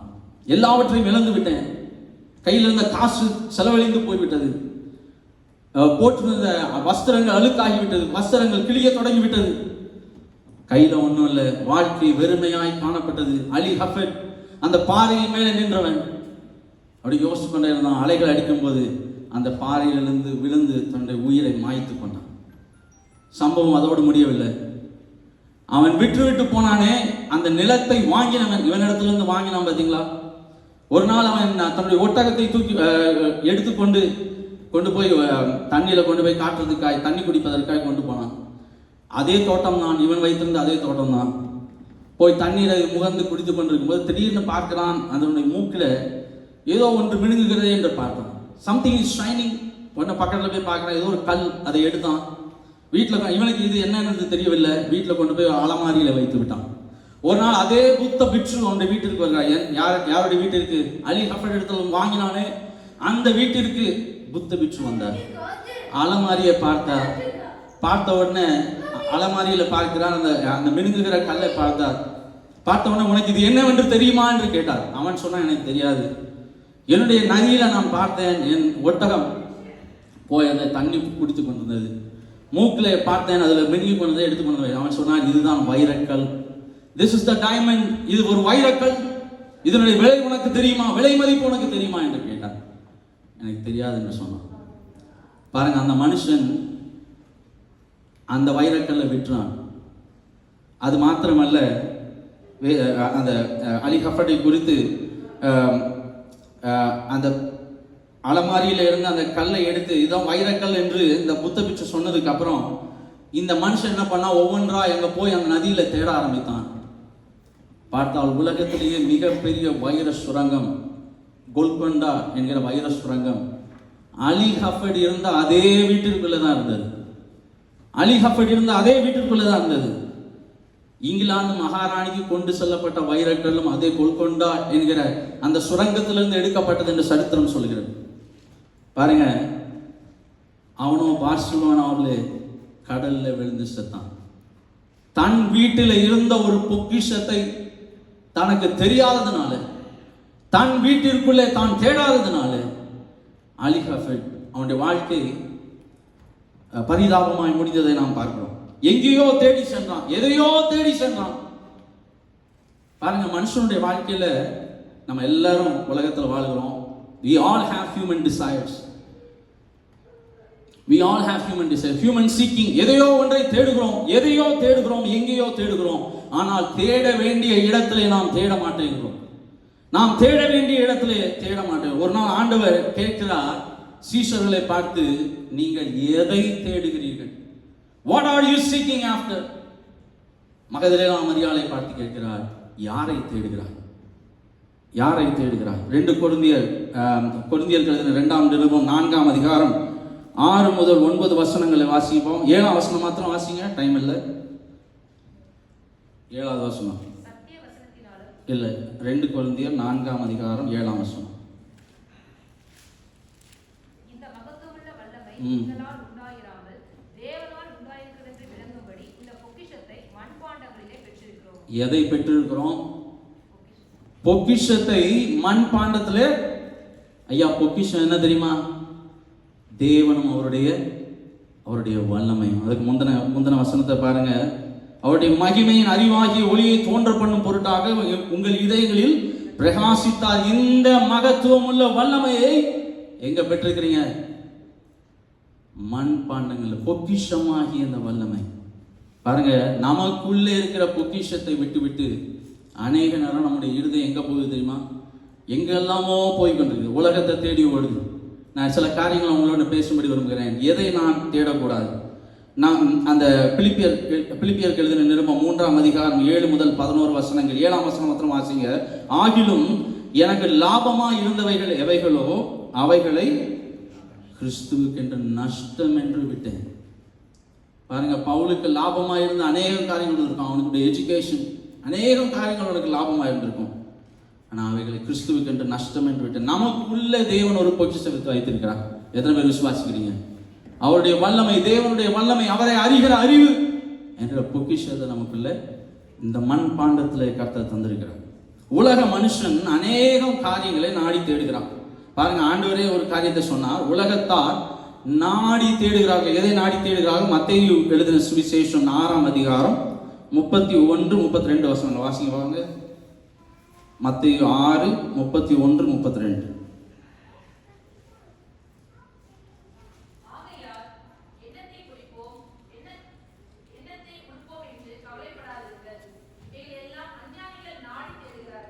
யார் நாடி தேடுகிறார்கள்? அஞ்ஞானிகள் நாடி தேடுகிறார்கள். அதே இது கீழே இன்னொரு வசனத்தை பார்த்தீங்கன்னா, உலகத்தார் நாடி தேடுகிறார்கள். லூக்கா 12ஆம் அதிகாரத்தில் இருக்குது. உலகத்தார் நாடி தேடு. உலகத்தின் மனுஷர் அநேகம் காரியங்களை நாடி தேடுகிறார்கள். 3 காரியங்களை வேதத்திலிருந்து 3 மனிதர்களை உங்களுக்கு காண்பிக்கட்டும். முதலாவது, இளைய குமாரனுடைய கதை உங்க எல்லாருக்கும் தெரியும். நல்ல ஒரு வீடு, அழகான ஒரு வீடு, அழகான தகப்பன், நேசிக்கிற ஒரு தகப்பன். அவன் பையன் தகப்பன்ட்ட சொன்னான், பாருங்க, எனக்கு என்னுடைய பாகத்தை பிரித்து கொடுத்துருங்க. இனிமேல நீ சொல்றத நான் கேட்க முடியாது. I want to be independent. ஆண்டவரே நீர் சொல்லுகிற காரியங்கள்லாம் என்னால் செய்ய முடியாது. I want to be independent. அந்த நல்ல தகப்பன் நான் ஒரு தகப்பனா இருந்து என்னோட பிள்ளைகளுக்கு அப்படி ஒன்றுன்னா மேபி நான் போய் அழுதுட்டு இருந்திருப்பேன். ஆனால் பாருங்க, அந்த தகப்பனை பற்றி ஆண்டவர் சொல்லும்போது, ஓமையாய் சொல்லும்போது, அந்த தகப்பன் அவனை அதிகமாக நேசித்தபடினாலே அவனுடைய பாருங்க அவன் கொடுத்து விட்டான், பாகத்தை பிரித்து கொடுத்து விட்டான். எனக்கு இந்த காலத்துல பாருங்க, பிள்ளைங்க சிறு பிள்ளைகள், நான் யூத் மினிஸ்ட்ரியில் இந்தியாவில் பண்ணும்போது நிறைய பிள்ளைகளுடைய வாழ்க்கையில் நான் பார்த்துருக்கேன். வீட்டில் என்ன பிரச்சனைனா, வீட்டில் அம்மா அப்பா சொல்றதை நான் கேட்க மாட்டேங்கிறது தான் பிரச்சனை. அவர் சொல்லி நான் ஏன் கேட்கணும்? இன்றைக்கும் எனக்கு இந்த வீட்டில் என்ன இருக்குது, இவங்க எது எடுத்தாலும் செய்யக்கூடாதுன்னு சொல்றாங்களே. ஆகவே நான் சொந்த விருப்பம் போல வாழ விரும்புகிறேன். பாருங்க, அந்த இளையகுமாரனுடைய வாழ்க்கையினுடைய முடிவை பாருங்க. அந்த இளையகுமாரன் இடத்துல ஒரு சில வருடங்கள் கழித்து நீங்க போய் கேட்டிருந்தீங்கன்னா அவன் சொல்லுவான், நான் என் தகப்பன் இடத்துல நான் விட்டு வந்தேன். பாருங்க, இப்பொழுது நான் பன்றியின் தவிட்டை திங்கலாம்ங்கிற ஆசையோடு இருந்தானா பாருங்க. ஆனா அதை கூட அவனுக்கு கொடுக்கறதுக்கு யாரும் இல்லை. அமைதியான வீட்டை விட்டு ஓடி போனான். என்ன பரிதாபம் பாருங்க, உலகத்தின் மனுஷனை போல. ஐயா, வின் தந்தை அவருக்கு உவமானமாய் சொல்லப்பட்ட அந்த ஒரு உவமை ஆண்டவர் சொன்னாரு பாருங்க. அவருடைய அன்பை விட்டு உலகத்தை தேடி அந்த இளையகுமாரன் அவனுடைய முடிவை பாருங்க. ரெண்டாவது இன்னொரு சம்பவத்தை நான் சொல்லட்டும். வேதத்தில் இருந்து சிம்சோனுடைய வாழ்க்கையை நாம் பார்க்கிறோம். சிம்சோனுடைய வாழ்க்கையில எனக்கு திம்னாத்தில் இருக்கிற அந்த பெண் தான் வேண்டும். பாருங்க, அவனுடைய பெற்றோர் சொல்றாங்க, நம்மோடு இருக்கிற மூத்தவர்கள் நம்ம இடத்துல சொல்லுவாங்க, இது உனக்கு தேவையில்லை, இதை நீ செய்ய வேண்டாம். பாருங்க, அவன் சொல்றான், இல்ல என் கண்களின் பார்வைக்கு நலமானதை நான் செய்யட்டும். அவங்க சொல்றாங்க, இஸ்ரவேல்ல உனக்கு பெண் இல்லையா? அவன் சொல்றான், இல்ல திம்னாத்தில் இருக்கிற பெண் தான் வேணும். பாருங்க, சிம்சோனுடைய முடிவு உங்க எல்லாருக்கும் தெரியும். தன்னிடத்துல இருக்கிற பொக்கிஷம் பாருங்க, நம்ம இடத்துல இருக்கிற பொக்கிஷத்தை விட்டு தேவன் நமக்குள்ள தந்திருக்கிற தேவனுடைய வல்லமை, அவருடைய அன்பு, அவருடைய உறவு, அதை விட்டு உலகத்துக்கு நேராக ஓடி போன இளையகுமாரன் சிம்சோனுடைய முடிவை பாருங்க. பெலிஸ்தருடைய பாளையத்துல போய் அவர்களுக்கு மாவரைத்துக் கொண்டிருக்கிறான். எந்த பெலிஸ்தரை மேற்கொள்ளும் வல்லமை ஆண்டவரோடு கொடுத்தாரோ, எந்த அழைப்பை ஆண்டவரோடு கொடுத்தாரோ, எந்த பெலிஸ்தரை முறியடிக்க வேண்டும் என்ற அழைப்பை அவனுக்கு கொடுத்தாரோ, அதே பெலிஸ்தருக்கு மாவரைத்துக் கொண்டிருக்கிறான். அது மாத்திரமல்ல, வேதத்தில் இருக்குது, he entertained them, வேடிக்கை காட்டிக் கொண்டிருந்தான். பாருங்க, எந்த பெலிஸ்தியன் தன்னுடைய அழைப்பை விட்டு பின்தங்கி போய்விட்டான். பாருங்க, சிம்சோன் இடத்துல நீங்க இன்னைக்கு போய் கேட்டீங்கன்னா சொல்லுவாங்க தெரியுமா, நான் என் கண்களின் இச்சையின்படியே நடக்க தேடினேன், என் முடிவை பாருங்கள் என்று சொல்லுவோம். ஒருவேளை நீங்க போய் கேட்டீங்கன்னா, சிம்சோனை நீங்க இன்னைக்கு சந்திச்சு கேட்டீங்கன்னா சொல்லுவான், என் மனம் போல வாழ விருப்பப்பட்டேன், என் முடிவை பாருங்க. மூன்றாவது ஒரு மனுஷனை குறித்து சொல்லட்டும். லோத்தை குறித்து உங்களுக்கு தெரியும். அவனும் கண்களுக்கு நலமானதை தனக்கு தெரிந்து கொண்டான். சித்தப்பாவோடு நன்றாய் ஒருவேளை ஒரே வீட்டில் வாசம் பண்ணியிருக்கலாம். ஆனால் அவனும் செழிப்பான தேசத்தை தேடி ஓடினான். அவன் சொன்னான், நான் மாத்திரம் தெற்கே பார்த்து போனேன்னா எனக்கு ஒரு நல்ல செழிப்பான தேசம் எனக்கு காத்திருக்கிறது, கண்களுக்கு செழிப்பாய் தோன்றினது. அவன் சொன்னான், நான் போறேன், உலகத்தை பார்த்து போகிறேன், செழிப்பான ஒரு தேசத்தை நான் பார்க்கிறேன், அதற்கு நான் ஓடுகிறேன் என்று சொல்லி லோத்து ஓடினான். லோத்து சொன்னா, எனக்கு செழிப்பான தேசம் வேண்டும். பாருங்க, கொஞ்ச நாட்கள் கழித்து அதே லோத்து இடத்துல நீங்க கேட்டிருப்பீங்க, என்ன கேட்டிருப்பீங்க, நீ தேடின செழிப்பான தேசம் எங்கே லோத்து? நீ உனக்கென்று தெரிந்து கொண்ட மருமக்கள் எங்கே? உன்னுடைய மனைவி எங்கே? லோத்தே, நீ எதை தெரிந்து கொண்டாய்? நீ தெரிந்து கொண்ட உலகத்துக்கு நேராக ஓடினாய். பாருங்க, லோத்தினுடைய முடிவை உங்களுக்கு தெரியும். அக்கினியும் கந்தகமும் அந்த நகரத்தை அழித்து போட்டது என்பது நமக்கு தெரியும். அவனுடைய மருமக்களை அவன் இழந்து போனான். தன்னுடைய மனைவியை உப்பு தூணாய் பறிகொடுத்து நின்றான். காரணம் என்ன? லோத்தே, நீ எதை தேடுகிறாய்? ஆண்டவர் நம்ம பார்த்ததான் கேட்கிறான், நீ எதை தேடிக்கொண்டிருக்கிறாய்? நீ யாரை தேடுகிறாய்? பாருங்க, லோத்து செழிப்பான ஒரு தேசத்தை தேட, மனசுக்கு எனக்கு பார்வைக்கு இது சரியா படுது, செழிப்பான தேசம், என் இருதயத்துக்கு இதுதான் சரியா படுது, நீங்க சொல்ற ஆலோசனை நான் கேட்கறது இல்லை, எனக்கு இது சரியா படுது. பாருங்க, சிம்சோனுடைய முடிவை பார்த்தோம். இளையகுமாரனுடைய முடிவை பார்த்தோம். ஆண்டவர் மனுஷர் தேடுகிற 4 விதமான காரியங்களில் ஆண்டவர் எதை தேடக்கூடாது என்று ஆண்டவர் சொல்றார். அதில் 4 மாத்திரம் நான் உங்களிடத்தில் ஷேர் பண்ணபடி விரும்புகிறேன். லூக்கா 12ஆம் அதிகாரம் நாங்கள் ஏற்கனவே வாசித்தோம் ஒரு பகுதி மத்தேயுல. லூக்கா 12ல் 22லேருந்து 30 வசனங்கள் வீட்டில் போய் வாசிச்சு பாருங்க. 29ஆம் வசனம் மாத்திரம் 29ஆம் வசனத்தில் ஆண்டவர் சொல்றார், ஆகையால் எண்ணத்தை உண்போம் எண்ணத்தை குடிப்போம் என்று நீங்கள் கேளாமலும் சந்தேகப்படாமலும் இருங்கள். Do not seek after what you should eat or what you should drink or have an anxious mind. இதை குறித்து கவலைப்படாதீர்கள். பாருங்க, இந்த காலத்துல அநேக வினோதமான சாப்பாட்டை பார்க்கிறோம் இல்லையா? ஸ்டார் ஹோட்டல் போகிறோம். இன்னைக்கு நைட் எத்தனை பேர் ஹோட்டலில் சாப்பிட போகிறீங்கன்னு தெரியல. இங்கே யோசிச்சுட்டு இருப்பீங்க எந்த ஹோட்டல் போகலான்ட்டு. இந்தியாவில் நான் இந்த தடவை போயிருக்கும்போது ட்ராண்டரத்தில் பார்பிக்யூ நேஷன் ஒரு கடை, அதை அந்த வழியாக போகும்போது அதை பார்த்தோன்னு நிப்பாட்டணும். எல்லோரும் சொன்னாங்க ரொம்ப நல்லா இருக்கும், நீங்கள் கண்டிப்பாக சாப்பிட ஓகே போயிடலாம் அப்படின்னு போனேன். சமைக்க வேண்டியது நீங்கள் தான். ஸ்கியூவர்ஸ்லாம் எடுத்து உங்கள்கிட்ட கொடுத்துருவான். வெளியே வரும்போது பில்லு பார்க்கும்போது அப்படியே ஒரு ஹார்ட் அட்டாக் வந்துடும். பாருங்கள், வினோதமான சாப்பாடு, விதவிதமான சாப்பாடு. மனுஷனுக்கு யோசனை எல்லாம் என்ன? இப்போ நல்லா சாப்பிடணும், நல்ல எண்ணத்தை குடிப்போம். பாருங்க, அநேகம் சாஃப்ட் ட்ரிங்க்ஸ் நம்ம பார்க்குறோம் இல்லை? அன்னைக்கு திடீர்னு ஒரு 2-3 மாதங்களுக்கு முன்னாடி டாலஸ் போயிருக்கும்போது அங்கே ஒரு தம்பி என்கிட்ட சொன்னான், அண்ணா டாக்கோ பெல்ல ஏதோ ஒன்று சொன்னானே, மவுண்டன் டியூவும் எதையோ ஒன்று கலந்து ரொம்ப அழகான ஒரு ட்ரிங்க் குடிப்போமா அப்படின்னா. அதாவது 2 soft drink, mountain due something else. ஆமாம், 2 சாஃப்ட் ட்ரிங்கை கம்பைன் பண்ணி அதை ஏதோ ஒரு பிளாஸ்ட்னு சொல்லி விற்கிறான். ஆனால் அதை போய் குடிப்போமா அப்படின்னா, நீ குடிக்கிறதுனா குடி, நான் வரேன் அப்படின்னு சொல்லிட்டு. பாருங்க, மனுஷனுக்கு வினோதமான குடி, வினோதமான சாப்பாடு. இன்னைக்கு எல்லாருக்கும் மனதில் என்ன நோக்கம்? மனுஷிக வாழ்க்கையில் எப்படியாவது நல்லா சாப்பிடணும், நல்லா குடிக்கணும், வினோதமான ஆடை, எண்ணத்தை உடுப்போம். பாருங்க, அந்த காலத்தில் எல்லாத்தையும் மறைக்கணும்னு ட்ரெஸ் போட்டாங்க. இன்னைக்கு நான் இன்னைக்கு லாஸ்ட் இந்தியாவில் போயிருக்கும்போது டிஸ்ட்ரெஸ்ட் ஜீன்ஸ்னு அன்றைக்கி தான் ஃபஸ்ட் டைம் பார்த்தேன். அதை பார்க்க சைக்கிள், என்ன எனக்கு பார்க்க சைக்கிள், அதை எப்படி போடுறாங்கன்னு தெரியல. டிஸ்ட்ரெஸ்ட் ஜீன்ஸ் அப்படின்னு பாருங்க, வினோதமான ஆடைகள். மனுஷனுடைய இருதயம் எல்லாம் வினோதமாக இருப்பதை போல உணர்கிறான். ஆனால் பாருங்க, பூமிக்கு கீழே எதுவும் வினோதமானது இல்லை. Nothing is new under the face of the earth. பாருங்க, ஆண்டவர் சொல்றாரு, நீ எண்ணத்தை குடிப்போம் எண்ணத்தை கொடுப்போம் எண்ணத்தை குடிப்போம் என்று கவலைப்படாத. அதன் மேல உன்னுடைய கண்கள் போக வேண்டாம் என்று ஆண்டவர் சொல்ற. முதலாவது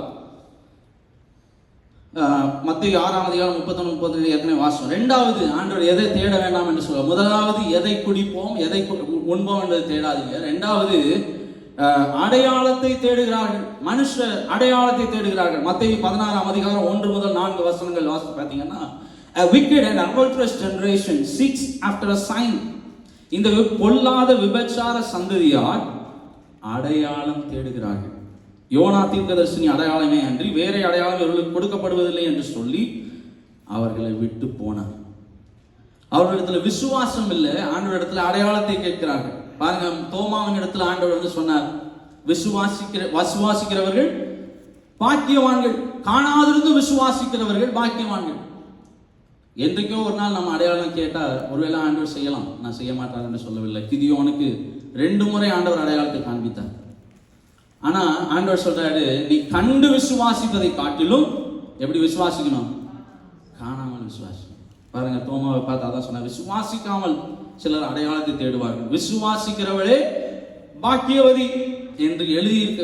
பாருங்க, சிலர் அடையாளத்தை 2வது அடையாளத்தை தேடுவார். 3வது உலக ஞானத்தை தேடுவார்கள். 1 கொரிந்தியர் 1ஆம் அதிகாரம் 22ஆம் வசனத்துல பாருங்க,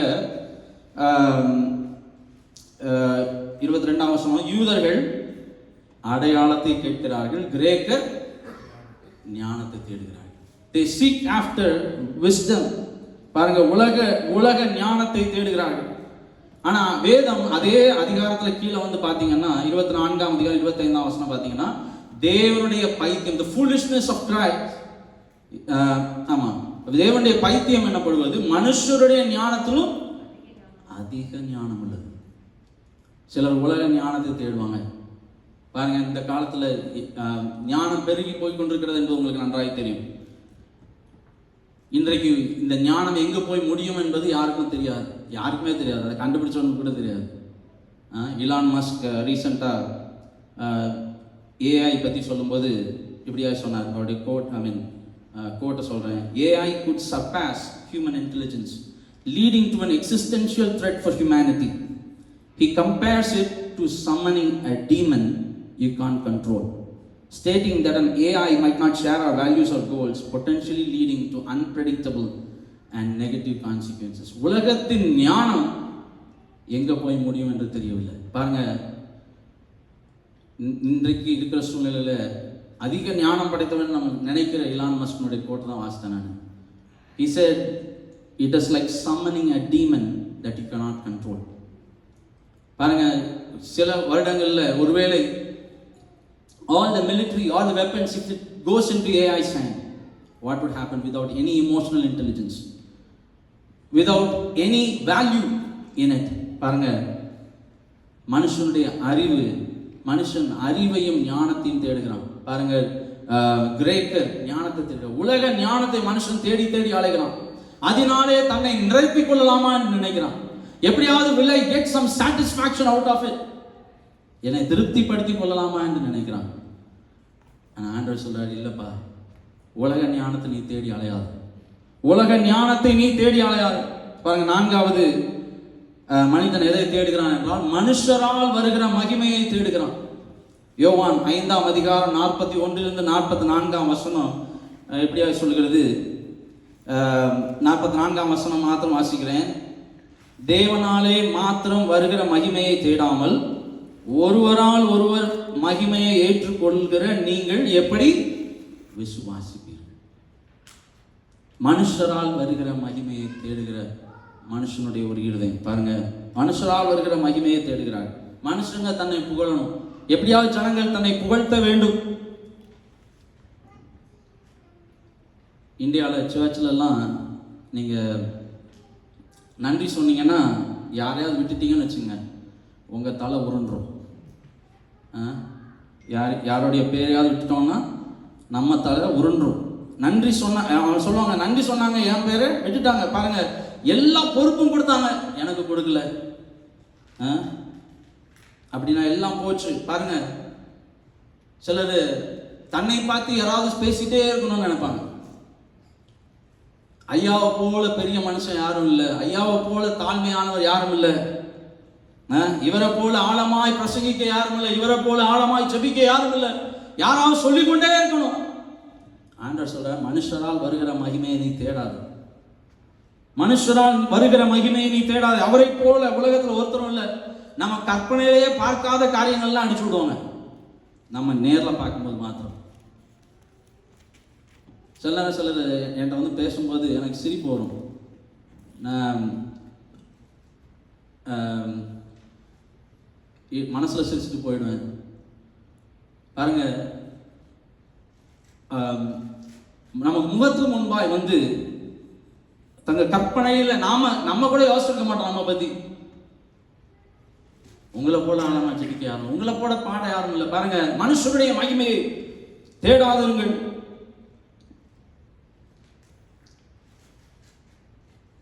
இந்தியாவில் அதே போல் இந்தியாவில் ஊழியத்தில் இருந்தபோது இந்தியாவில் பார்க்கும்போது ஒரு குடும்பம் ஒரு நாள் சபைக்கு வந்தாங்க. ரொம்ப நாள் அவருக்கு தோல் வியாதியில் கஷ்டப்பட்டு கொண்டிருந்தார். அநேக மருத்துவர்களை பார்த்தார்கள். ஒரு நாள் ஒரு ரோமன் கத்தோலிக்க மார்க்கத்திலிருந்து வந்த ஒரு குடும்பம் ஒரு நாள் சபைக்கு வந்தாங்க. வீட்டிற்கு ஜெபிக்க வந்தாங்க. அப்போ நாங்கள் ஜெபித்து அனுப்பி ஒரு 2-3 நாட்களில் ஃபோன் பண்ணி எல்லாம் சரியாகிவிட்டது பிரதர், ரொம்ப சந்தோஷம், எங்களுக்கு ரொம்ப சந்தோஷம், நாங்கள் சபைக்கு கண்டிப்பாக மீண்டும் வருவோம் என்று சொன்னாங்க. 2-3 வாரங்கள் தொடர்ந்து வந்துட்டு இருந்தாங்க. திடீர்னு ஆளை காணும். வந்த ஆளை காணுமே என்று சொல்லி வீட்டிற்கு போய் விசாரிச்சா அவர் சொன்னார், இல்லை பிரதர், எனக்கு நல்ல ஒரு பொறுப்பு கொடுத்துருக்காங்க. நான் போகிற அந்த சபையில், எந்த கத்தோலிக்க மார்க்கத்தில் எனக்கு ஒரு நல்ல பொறுப்பு கொடுத்துருக்காங்க. அந்த பொறுப்பெல்லாம் விட்டுட்டு அந்த மனுஷர் தருகிற மகிமையை விட்டு நான் இங்கே வர முடியாது. என்னை மன்னிச்சுங்க. அநேகர் மனுஷர் தருகிற மகிமையில மதிமயங்கி போய் நிற்கிறார்கள். பாருங்க, மனுஷனுடைய மகிமை தங்களுடைய கண்களை குருடாக்கி இருக்கிறது என்பதை உணராமல் இருக்கிறார். கலாத்தியர்ல 1ஆம் அதிகாரம் 10ஆம் வசனம் பாருங்க, பவுல் எழுதுகிறார், நான் இன்னும் மனுஷரை பிரியப்படுத்துகிறவனா இருந்தால் நான் கிறிஸ்துவின் ஊழியக்காரன் அல்ல. I cannot be his servant. I would not be a bond servant of Christ. நான் கிறிஸ்துவை அவருடைய மகிமையை நான் எதிர்பார்க்காமல், அவரிடத்திலிருந்து வருகிற மகிமையை எதிர்பார்க்காம, பாருங்க இயேசு சொல்லும்போது சொன்னார், நான் மனுஷ மகிமையை நான் எதிர்பார்க்கவில்லை, ஆனா யாரிடத்துல இருந்து எதிர்பார்க்கிறேன்? நான் மனுஷனா மகிமையை ஏற்றுக்கொள்கிறது தேவனாலே மாத்திரம், அவரிடத்திலிருந்து மாத்திரம் மகிமையை எதிர்பார்க்கிறேன். பாருங்க, மனுஷரால் வருகிற மகிமை ஒரு கண்ணி. It is a trap. ஒரு நாளும் அதை தேடாதவங்க, ஒரு நாளும் அதை தேடாதவங்க. ஒரு நாள் 2016 வருஷத்தில் நான் ஹாஸ்டலில் சென்னையில் வேலை பார்த்து கொண்டிருந்தேன். அப்போ ஹாஸ்டலில் இருக்கும்போது ஒரு நாள் இரவு நான் படுக்க போகிறதுக்கு ரெடி ஆகிட்டு இருந்தேன். அப்போ என்கிட்ட நல்லா ஒருத்தர் பழகுவார். காலையில் பார்த்தீங்கன்னா எனக்கே ஆச்சரியமாக இருக்கும். 4 மணிக்கு எழும்பி 4:30 எழும்புவார். எழும்பி போய் நல்லா குளிச்சுட்டு வருவார். வந்து ஒரு 5 மணிக்கு பார்த்தீங்கன்னா அவரை போல பக்திமான நான் பார்த்ததில்லை. பாருங்கள், பைபிள் எடுப்பார், அப்படியே முழங்கால் படிக்கிறவர், நல்லா ஜோம் பண்ணுவார். அவர் ஜோம் பண்ணுறது போல் இருக்கும். நான் ஜோம் பண்ணுவாருன்னு நான் சொல்கிறேன். பைபிள் வாசித்தது போல் இருக்கும். எல்லாம் பண்ணிகிட்டு இருந்தார். ஒரு நாள் நைட்டு, ஒரு ஏப்ரல் 24ஆம் தேதி என்று நினைக்கிறேன், 2016ஆம் வருஷம், திடீர்னு நைட்டு ரூமுக்கு வந்தார். நான் அப்போ அந்த ஹாஸ்டலோட மெஸ்ஸில் உட்காந்துருக்கிறேன். திடீர்னு வந்தார். அவரை பார்க்கும்போது நார்மலாக தான் இருந்தார். திடீர்னு பார்த்தா அவர் வாயிலிருந்து வல்கர் வேர்ட்ஸ், அவர் வாயிலிருந்து அவ்வளவு கெட்ட வார்த்தை. யாரை பார்த்து? என்ன பார்த்தான். என்னடா இந்த மனுஷன் இப்படி பேசுகிறானே. என் பக்கத்தில் நிறைய என்னோட ஹிந்து ஃப்ரெண்ட்ஸ்லாம் உட்காந்துருந்தாங்க, ஹாஸ்டலில் இருக்கிறவங்க. சொன்னால், என்ன ஜோயல் நீ ஒன்றும் பேசலையா? திரும்ப இல்லை, ஒன்றும் பேசலை. அவர் எதுக்கு பேசுகிறாரு? அதுக்கு காரணமே இல்லையே, அதனால் பேசிட்டு போட்டோம். பாருங்கள், அவர் பேசிட்டு போன பிறகு தான் நான் அறிந்து கொண்டேன், he was under the influence of alcohol. அவர் அப்போ தான் நல்லா தண்ணி அடிச்சுட்டு ஐயா வந்திருக்காரு. என்ன நினைச்சாலும் தெரில, யார் மேலே உள்ள கோவத்தையே என் மேலே வந்து காமிச்சிட்டு போனார். ஆனால் அன்றைக்கு இரவு நான் போய் ஆண்டவரத்தில் ஒன்று கேட்டேன். அதுக்கு அடுத்த நாள் என்னுடைய பிறந்த நாள். அன்றைக்கி நைட்டு உட்காந்து அழுதேன் ஆண்டவரத்தில். ஏன் இந்த மனுஷன் காரணம் இல்லாமல் என்னை சபித்தான்? எதற்கு இத்தனை வார்த்தைகளை அவன் பிரயோகித்தான்? சொன்னானே, எனக்குள்ள ஆவியானவர் ரொம்ப தெளிவாக சொன்னார், இன்னும் 1 மாதத்தில் அவன் வந்து உன்னத்தை மன்னிப்பு கேட்பான். Within 1 month's time he will come and ask for forgiveness. ஆண்டவர் சொன்னார். நான் யார்கிட்டையும் சொல்லலை, எங்கள் அப்பா இடத்துல ஃபோன் பண்ணி சொன்னேன், இப்படி ஒருத்தர் திட்டி விட்டான், ஆனால் நான் ஜபிக்கும் போது ஆவியானவர் இப்படி சொன்னார். பாருங்கள், 1 மாதத்திற்குள்ள அந்த மனுஷனுடைய வாழ்க்கையில் அநேகம் போராட்டங்களை பார்க்க ஆரம்பித்தேன். போலீஸ் அவரை தேடி அலைய ஆரம்பித்தார்கள். எங்கள் ஹாஸ்டலுக்கு வந்தாங்க. வந்து கேட்டாங்க, அந்த மனுஷன் எங்கேன்னு கேட்டாங்க. எனக்கு அந்த டைம் எனக்கு தெரியாது எங்கே போயிருக்கிறார் என்று. பாருங்கள், அந்த மனுஷன், ஏன்னா எதற்காக இதை சொல்ல வரேன்னா, நான் முழு கதையும் சொல்ல நேரம் இல்லை. பாருங்கள், மனுஷரால் வருகிற மகிமை. பாருங்கள், நம்ம தேவனிடத்திலிருந்து he has to acknowledge our work. பாருங்கள், அநேகர் சபையில் பார்த்தீங்கன்னா கூட, இந்தியாவில் பார்த்தீங்கன்னா அவர்கள் செய்த என்ன காரியங்களை கொடுத்தாங்க என்பதை பெரிய போஸ்டர் அடித்து ஓட்டுவாங்க இல்லையா? ஆனால் ஆண்டவர் சொல்றார், நீ மனுஷரால் வருகிற மகிமையை ஒருபோதும் தேடாது. பாருங்க, நான் 4 காரியங்களை நான் சொன்னேன், எதை தேடக்கூடாது என்று சொல்லி. குயிக்கா 6 காரியங்கள் எதை நாம் தேட வேண்டும். முதலாவது, தேவனை தேட வேண்டும். சங்கீதம் 34ஆம் அதிகாரம் 10ஆம் வசனம் நமக்கு தெரியும். சிங்கக்குட்டிகள் தாழ்ச்சி அடைந்து பட்டினியா இருக்கும், யாருக்கு கர்த்தரை தேடுகிறவர்களுக்கோ ஒரு நன்மையும் குறைவுபடாது. பாருங்க, சிங்கக்குட்டிகள் தாழ்ச்சி அடைந்து பட்டினியா இருக்கும்னா, maybe it was during a time of famine. உலகமே பட்டினிக்குள்ள போய் கொண்டிருக்கிறதையா, சிங்கக்குட்டிக்கு சாப்பாடு இல்லை, ஆனா கர்த்தரை தேடுகிறவர்களுக்கு ஒரு நன்மையும் குறைவுபடாது. பாருங்க, ஆண்டவர் அப்படிதான். வீட்டில் சாப்பாடு இல்லை, நாம என்ன பண்ணக்கூடாது? சாப்பாடை தேடக்கூடாது. யாரை தேடணும்? தேவனை தேடணும். நம்ம ஒருவேளை வீட்டில் சாப்பாடு இல்லாமலாம் யாரும் இல்லை இங்கே. ஆனால் நான் சொல்கிறேன், ஒருவேளை நம்முடைய வாழ்க்கையில் குறைவுகள் என்று ஒன்று வறுமை, ஆனால் குறைவை அல்ல, யாரை தேடணும்? யாரை தேடணும்? தேவனை தேடணும். பாருங்க, ஜார்ஜ் முல்லருடைய வாழ்க்கையில நம்ம எல்லாருக்கும் தெரியும், விசுவாசத்தின் ஜாம்பவானா இருந்த ஜார்ஜ் முல்லர். அவருடைய ஆர்ஃபனேஜ்ல, குழந்தைகள் காப்பகத்துல, விசுவாசத்துல நடத்தி கொண்டு வந்த ஒரு குழந்தைகள் காப்பகம். அது யாரிடத்திலும் காசு கேட்க மாட்டார், விசுவாசத்தில் நடத்தி கொண்டது. ஒரு நாள் இரவில் அவளுக்கு வீட்டில் பிரெட் இல்லை, மில்க் இல்லை, அடுத்த நாள் காலையில் பிரேக்ஃபாஸ்ட்டுக்கு ஒன்றும் இல்லை. நைட் வந்து அந்த வார்டன் சொல்லிட்டு போறாரு, ஐயா காலையில் ஒன்றும் கொடுக்கறதுக்கு பிள்ளைகளுக்கு ஒன்றும் இல்லை, 300 பிள்ளைகளை பராமரித்து கொண்டு வந்தார். இரவில் படுக்க போறதுக்கு முன்பாய் ஜார்ஜ் முல்லர் சொல்லாரு, எல்லாரும் கண்களை மூடி ஜெபம் பண்ணிட்டு படுங்க. Lord give us bread, Lord give us milk, very simple prayer. ஒரு புத்தகம் கூட இருக்குது, சிம்பிள் ட்ரஸ்ட் சிம்பிள் prayer, அமேசான்ல இருக்குன்னு நினைக்கிறேன். ஜார்ஜ் முல்லருடைய விசுவாச வாழ்க்கையை குறித்து பாருங்க. ஒரு சின்ன ஜெபம், ஆண்டவரே எனக்கு பிரெட் தாங்கப்பா, ஒரு மில்க் கொடுங்கப்பா சொல்லிட்டு அந்த குழந்தைகள் படுத்தாரு. காலையில் பாருங்க, காலையில் எழுப்பி டைனிங் டைம் ஆயிடுச்சு, பிரேக்ஃபாஸ்ட் டைம் ஆயிடுச்சு, எல்லா டேபிளில் வந்து உட்கார சொன்னார் ஜார்ஜ் முல்லர். அது வரைக்கும் பிரெட் இல்லை. அப்பவும் சொன்னார், கண்களை மூடி ஜெபம் பண்ணுங்க. அவள் ஜெபித்து கொண்டிருக்கும் போதே காலைங்களை அடிச்சுதான். பாருங்க, ஒரு மனுஷன், ஒரு பேக்கர், நைட் அவருக்கு தூக்கம் வரவில்லை.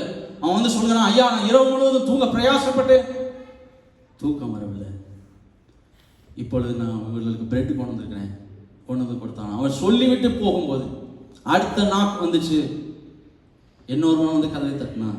ஐயா நான் இந்த வழியாக போய் கொண்டிருந்தேன், நான் ஒரு பால் வியாபாரி, நான் இந்த வழியாக கடந்து போய் கொண்டிருந்தேன், என்னுடைய டயர் பஞ்சர் ஆகி விட்டது, இதை சரி செய்ய வேண்டுமானால் பல மணி நேரங்கள் ஆகும், ஆனால் இந்த பால் கெட்டு போய்விடும், இதை எங்கேயாவது யூஸ் பண்ண முடியுமா, யூஸ் பண்ணிக்கோங்கன்னு சொல்லி கொண்டு வந்து கொடுத்தான். பாருங்க, பட்டினியா இருந்த நாட்களிலும் அவர்கள் தேவனை தேடினார்கள். ஐயா உன் வாழ்க்கையில் ஒருவேளை குறைவோடு இந்த மாலை வேளையில் இருக்கலாம், ஒருவேளை குறைவோடு நான் இருக்கிறேன், என் வாழ்க்கையில் இப்படிப்பட்ட குறைவுகளை நான் பார்க்கிறேன். தேவனை நோக்கிப்பார், தேவனை நோக்கிப்பார். ஏசாயா 26ஆம் அதிகாரம் 9ஆம் வசனம் பாருங்க. என் ஆத்துமா இரவிலேயுமே வாஞ்சிக்கிறது, என்னுக்குள் இருக்கிற என் ஆவி அதிகாலையிலும் உம்மை தேடுகிறேன்.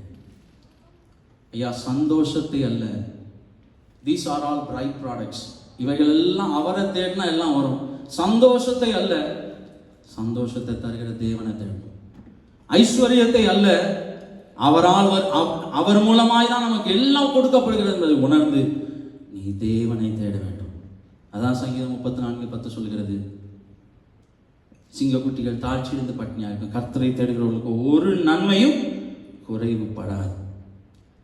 நீதிமொழிகள் 8:17 நமக்கு தெரியும், அதிகாலையில் தேடுகிறவர்கள் என்னை கண்டடைகிறார்கள். 27:4 சங்கீதத்தில் பார்க்கிறோம், கர்த்தரிடத்துல ஒன்றை நான் கேட்டேன், அதையே நாடுவேன், நான் கர்த்தருடைய மகிமையை பார்க்கும்படியாகும், அவருடைய ஆலயத்தில் ஆராய்ச்சி செய்யும்படியாகும், நான் ஜீவனுள்ள நாளெல்லாம் கர்த்தருடைய ஆலயத்தில் தங்கி இருப்பதையே நாடுவேன். இப்படிப்பட்ட ஒரு மனுஷனுடைய வாழ்க்கையில பாருங்க, 27ஆம் அதிகாரம் 4ஆம் வசனத்தில் இப்படி பார்க்கிறோம், ஆண்டவரே நான் உண்மை நாடுவேன்ப்பா, நான் உண்மையே நாடுவேன் அப்படி சொல்லுகிற மனுஷனுடைய வாழ்க்கையில பாருங்க, அதுக்கு முந்தின வசனத்தை வாசித்து பாருங்க.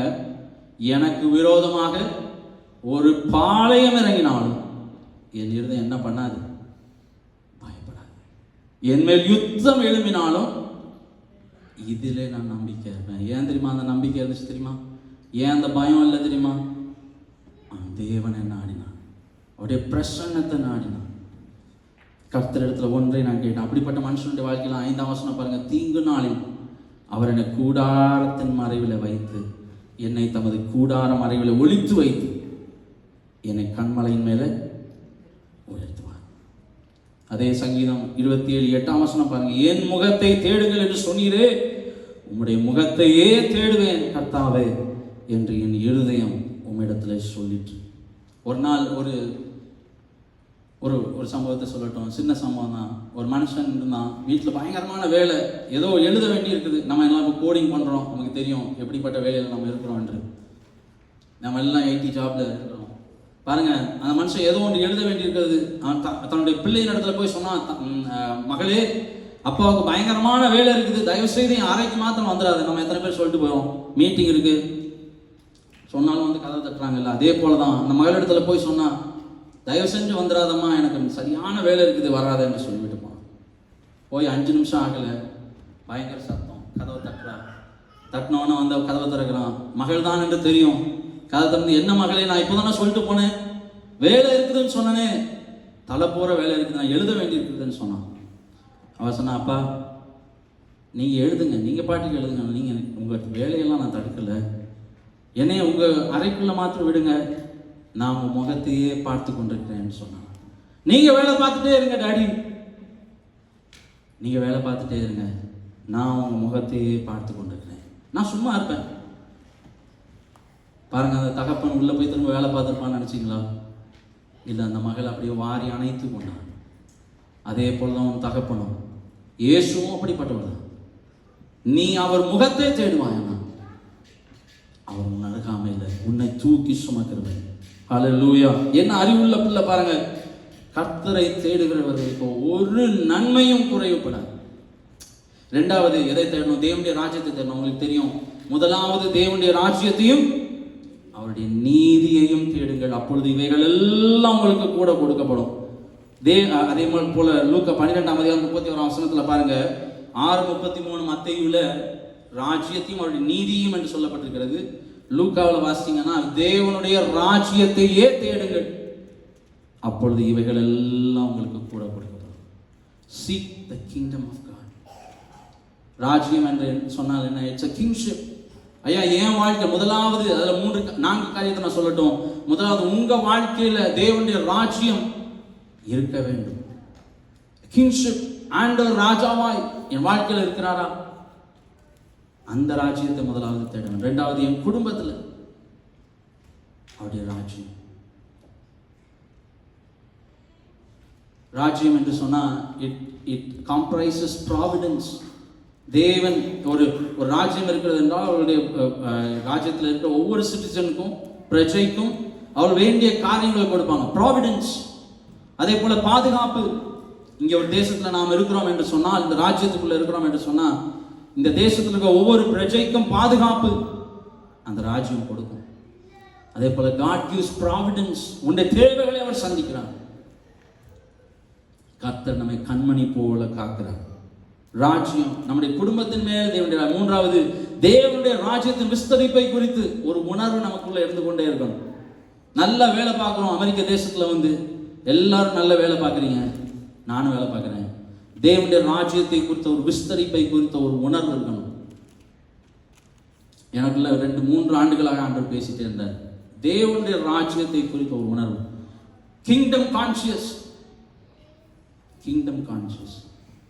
தேவனுடைய ராஜ்யத்தை குறித்த ஒரு உணர்வு இருந்து கொண்டே இருக்க வேண்டும். Extension of his kingdom, not my personal gain. not my personal gain. பாருங்க, 1 கொரிந்தியர் 9 பவுல் சொல்றாரு, நான் ஒருவருக்கும் அடிமைப்படாதவனாக இருந்தும் நான் அதிக ஜனங்களை ஆதாயப்படுத்திக் கொள்ளும்படிக்கு என்னைத்தானே எல்லாருக்கும் அடிமை ஆக்கினேன். Because he had that kingdom mindset. எப்படியாகவும் தேவனுடைய ராஜ்யம் விஸ்தரிக்கப்பட வேண்டும், எப்படியாகவும் தேவனுடைய சுவிசேஷம் பிரசங்கிக்கப்பட வேண்டும், புறஜாதிகளுக்குள்ளே கிறிஸ்துவின் சுவிசேஷம் பிரசங்கிக்கப்பட வேண்டும். எல்லாரும் பலவீனரை ஆதாயப்படுத்திக் கொள்ளும்படிக்கு பலவீனருக்கு பலவீனனை போலானேன். I became weak for the weak. எப்படியாகிலும் சிலரை ரட்சிக்கும்படிக்கு நான் எல்லாருக்கும் எல்லாமும் ஆனேன். அதே போல மார்க் 9 பாருங்க, having a kingdom mindset. இயேசுவின் இடத்துல பாருங்க, அப்பொழுது யோவான் அவரை நோக்கி, போதகரே, நம்மை பின்பற்றாதவன் ஒருவன் உமது நாமத்தினாலே பிசாசுகளை துரத்துகிறதை கண்டோம். அவன் நம்மை பின்பற்றாதவன் ஆனதால் அவனை தடுத்தோம் என்றான். அதற்கு இயேசு, அவனை தடுக்க வேண்டாம், என் நாமத்தினாலே அற்புதம் செய்கிறது எளிதாய் என்னை குறித்து தீங்கு சொல்ல மாட்டான். நமக்கு விரோதமாயிராதவன் நமது பட்சத்தில் இருக்கிறான். நீங்கள் கிறிஸ்துவினுடையவர்களாக இருக்கிறபடினாலே. பாருங்க, having a kingdom mindset. எப்படி ஆகிலும் கிறிஸ்துவின் சுவிசேஷம் பிரசங்கிக்கப்பட வேண்டும். அந்த ஒரு உணர்வு எல்லாருடைய இடத்துல இருக்கு. அதான் முதலாவது தேவனுடைய ராஜ்யத்தையும் அவருடைய நீதியும் தேடுங்க. ரெண்டாவது தேவனுடைய ராஜ்யத்தையும் நீதியும் தேடுறதை பற்றி பார்த்தோம். மூன்றாவது சமாதானத்தை தேடுங்கள். சங்கீதம் 34:14 பார்த்தீங்கன்னா, depart from evil and do good, seek peace and pursue it. தீமையை விட்டு விலகி நன்மை செய், சமாதானத்தை தேடி அதை தொடர்ந்து கொள். வீடு இருக்குது, கணவன் மனைவி இருப்பாங்க, சின்ன பிரச்சனை, ஆனால் அவர்களுக்குள்ள சமாதானம் செய்து கொள்ளக்கூடிய ஒரு இருதயம் இருக்காது. பாருங்க, சமாதானத்தை தேடுங்க. பிரச்சனை சின்னதாக இருக்கும்போதே நீங்கள் சமாதானத்தை தேடினீங்கன்னா அந்த பிரச்சனை போயிடும். வீடுன்னா பிரச்சனை இருக்க தான் செய்யும். அநேக வீடுகளில் ஈவிங்ஸோட தாத்தா எப்படி சொல்லுவாங்க, அவங்க சொன்னதை நான் கேட்டிருக்கிறேன். 2 இடத்துல தான் பிரச்சனை கிடையாதான். ஒன்று நரகத்தில், இன்னொன்று பரலோகத்தில். நரகத்தில் சண்டை போட டைம் இல்லை, ஏன்னா அங்கே வெந்துக்கிட்டு இருக்கிறோம், எங்கே போய் சண்டை போட? 2 இடத்துல தான் பிரச்சனை இருக்காதான். வீடு என்றால் பிரச்சனை வரதான் செய்யும். பாருங்க, அதே போல பிள்ளைகளை கோபம் மூட்டாதுங்கள் ஆண்டவர் சொல்லியிருக்கிறார். பிள்ளைகளை கோபம் மூட்டாதுங்க. அவங்க இடத்துல ஆண்டவர், நம்ம ஏற்கனவே அலெக்சா நான் சொன்னது போல, அவரிடத்துல ஆண்டவருக்கு பயப்படுகிற பயத்தை கற்றுக் கொடுக்க வேண்டும். அவளை கோபம் மூட்ட வேண்டிய அவசியம் இல்லை. சமாதானத்தை தேடுங்க. வீட்டில் சமாதானத்தை தேடுங்க. பக்கத்து வீட்டுக்காரனோட சமாதானத்தை தேடுங்க. பக்கத்து வீட்டுக்காரனோட பிரச்சனை வந்துச்சுன்னா, கொஞ்சம் இந்தியாவில்னா நில பிரச்சனை தான் வரும், கல்லை தூக்கி மாற்றிட்டாங்கிற பிரச்சனை தான் வரும். பாருங்க, ஆபிரகாம் சமாதானத்தை தேடினான். லோத்துன்னு எடுத்து சண்டை போடல. லோத்து சொன்னவொன்னே சல்யூட் அடிச்சு அனுப்பிட்டான், உனக்கு என்ன வேணுமோ தூக்கிட்டு போ. பாருங்க, ஆபிரகாமை கர்த்தர் ஆசீர்வதித்தார். உலகத்தின் பார்வையில் சில ஒரு ப்ராவர்ப் சொல்லுவாங்க, விட்டு கொடுத்தவர்கள் சொல்லுங்க கெட்டு போனதில்லை. ஆபிரகாம் சமாதானத்தை தேடினான். ஆண்டவர் சொல்றார், நீ சமாதானத்தை தேடு. பாருங்க, உங்களுக்கு எல்லாருக்கும் தெரிந்த ஒரு கவி ஒருத்தர் உண்டு இந்தியாவில், கவிஞர் தேசிக விநாயகம் பிள்ளைன்னு ஒருத்தர் உண்டு. கன்னியாகுமரியில் உள்ளவர் தான். அவர் நிறைய பாடல்கள் எழுதியிருக்கிறார். கவிஞர் அவர் அந்த காலத்தில் எழுதியிருக்கிறார். என்னன்னா, கோர்ட்டில் நீதிமன்றத்துக்கு போகும்போது அந்த நீதிபதி ஒரு நாள் எழுதி போட்டிருந்தாராம், ஒரு படம் வரைஞ்சிருந்தாராம். ஒரு மனுஷன் கோர்ட்டுக்குள்ளே நடந்து போகிற மாதிரி ஒரு படம், கோர்ட்டை விட்டு வெளியே வர்ற மாதிரி ஒரு படம்.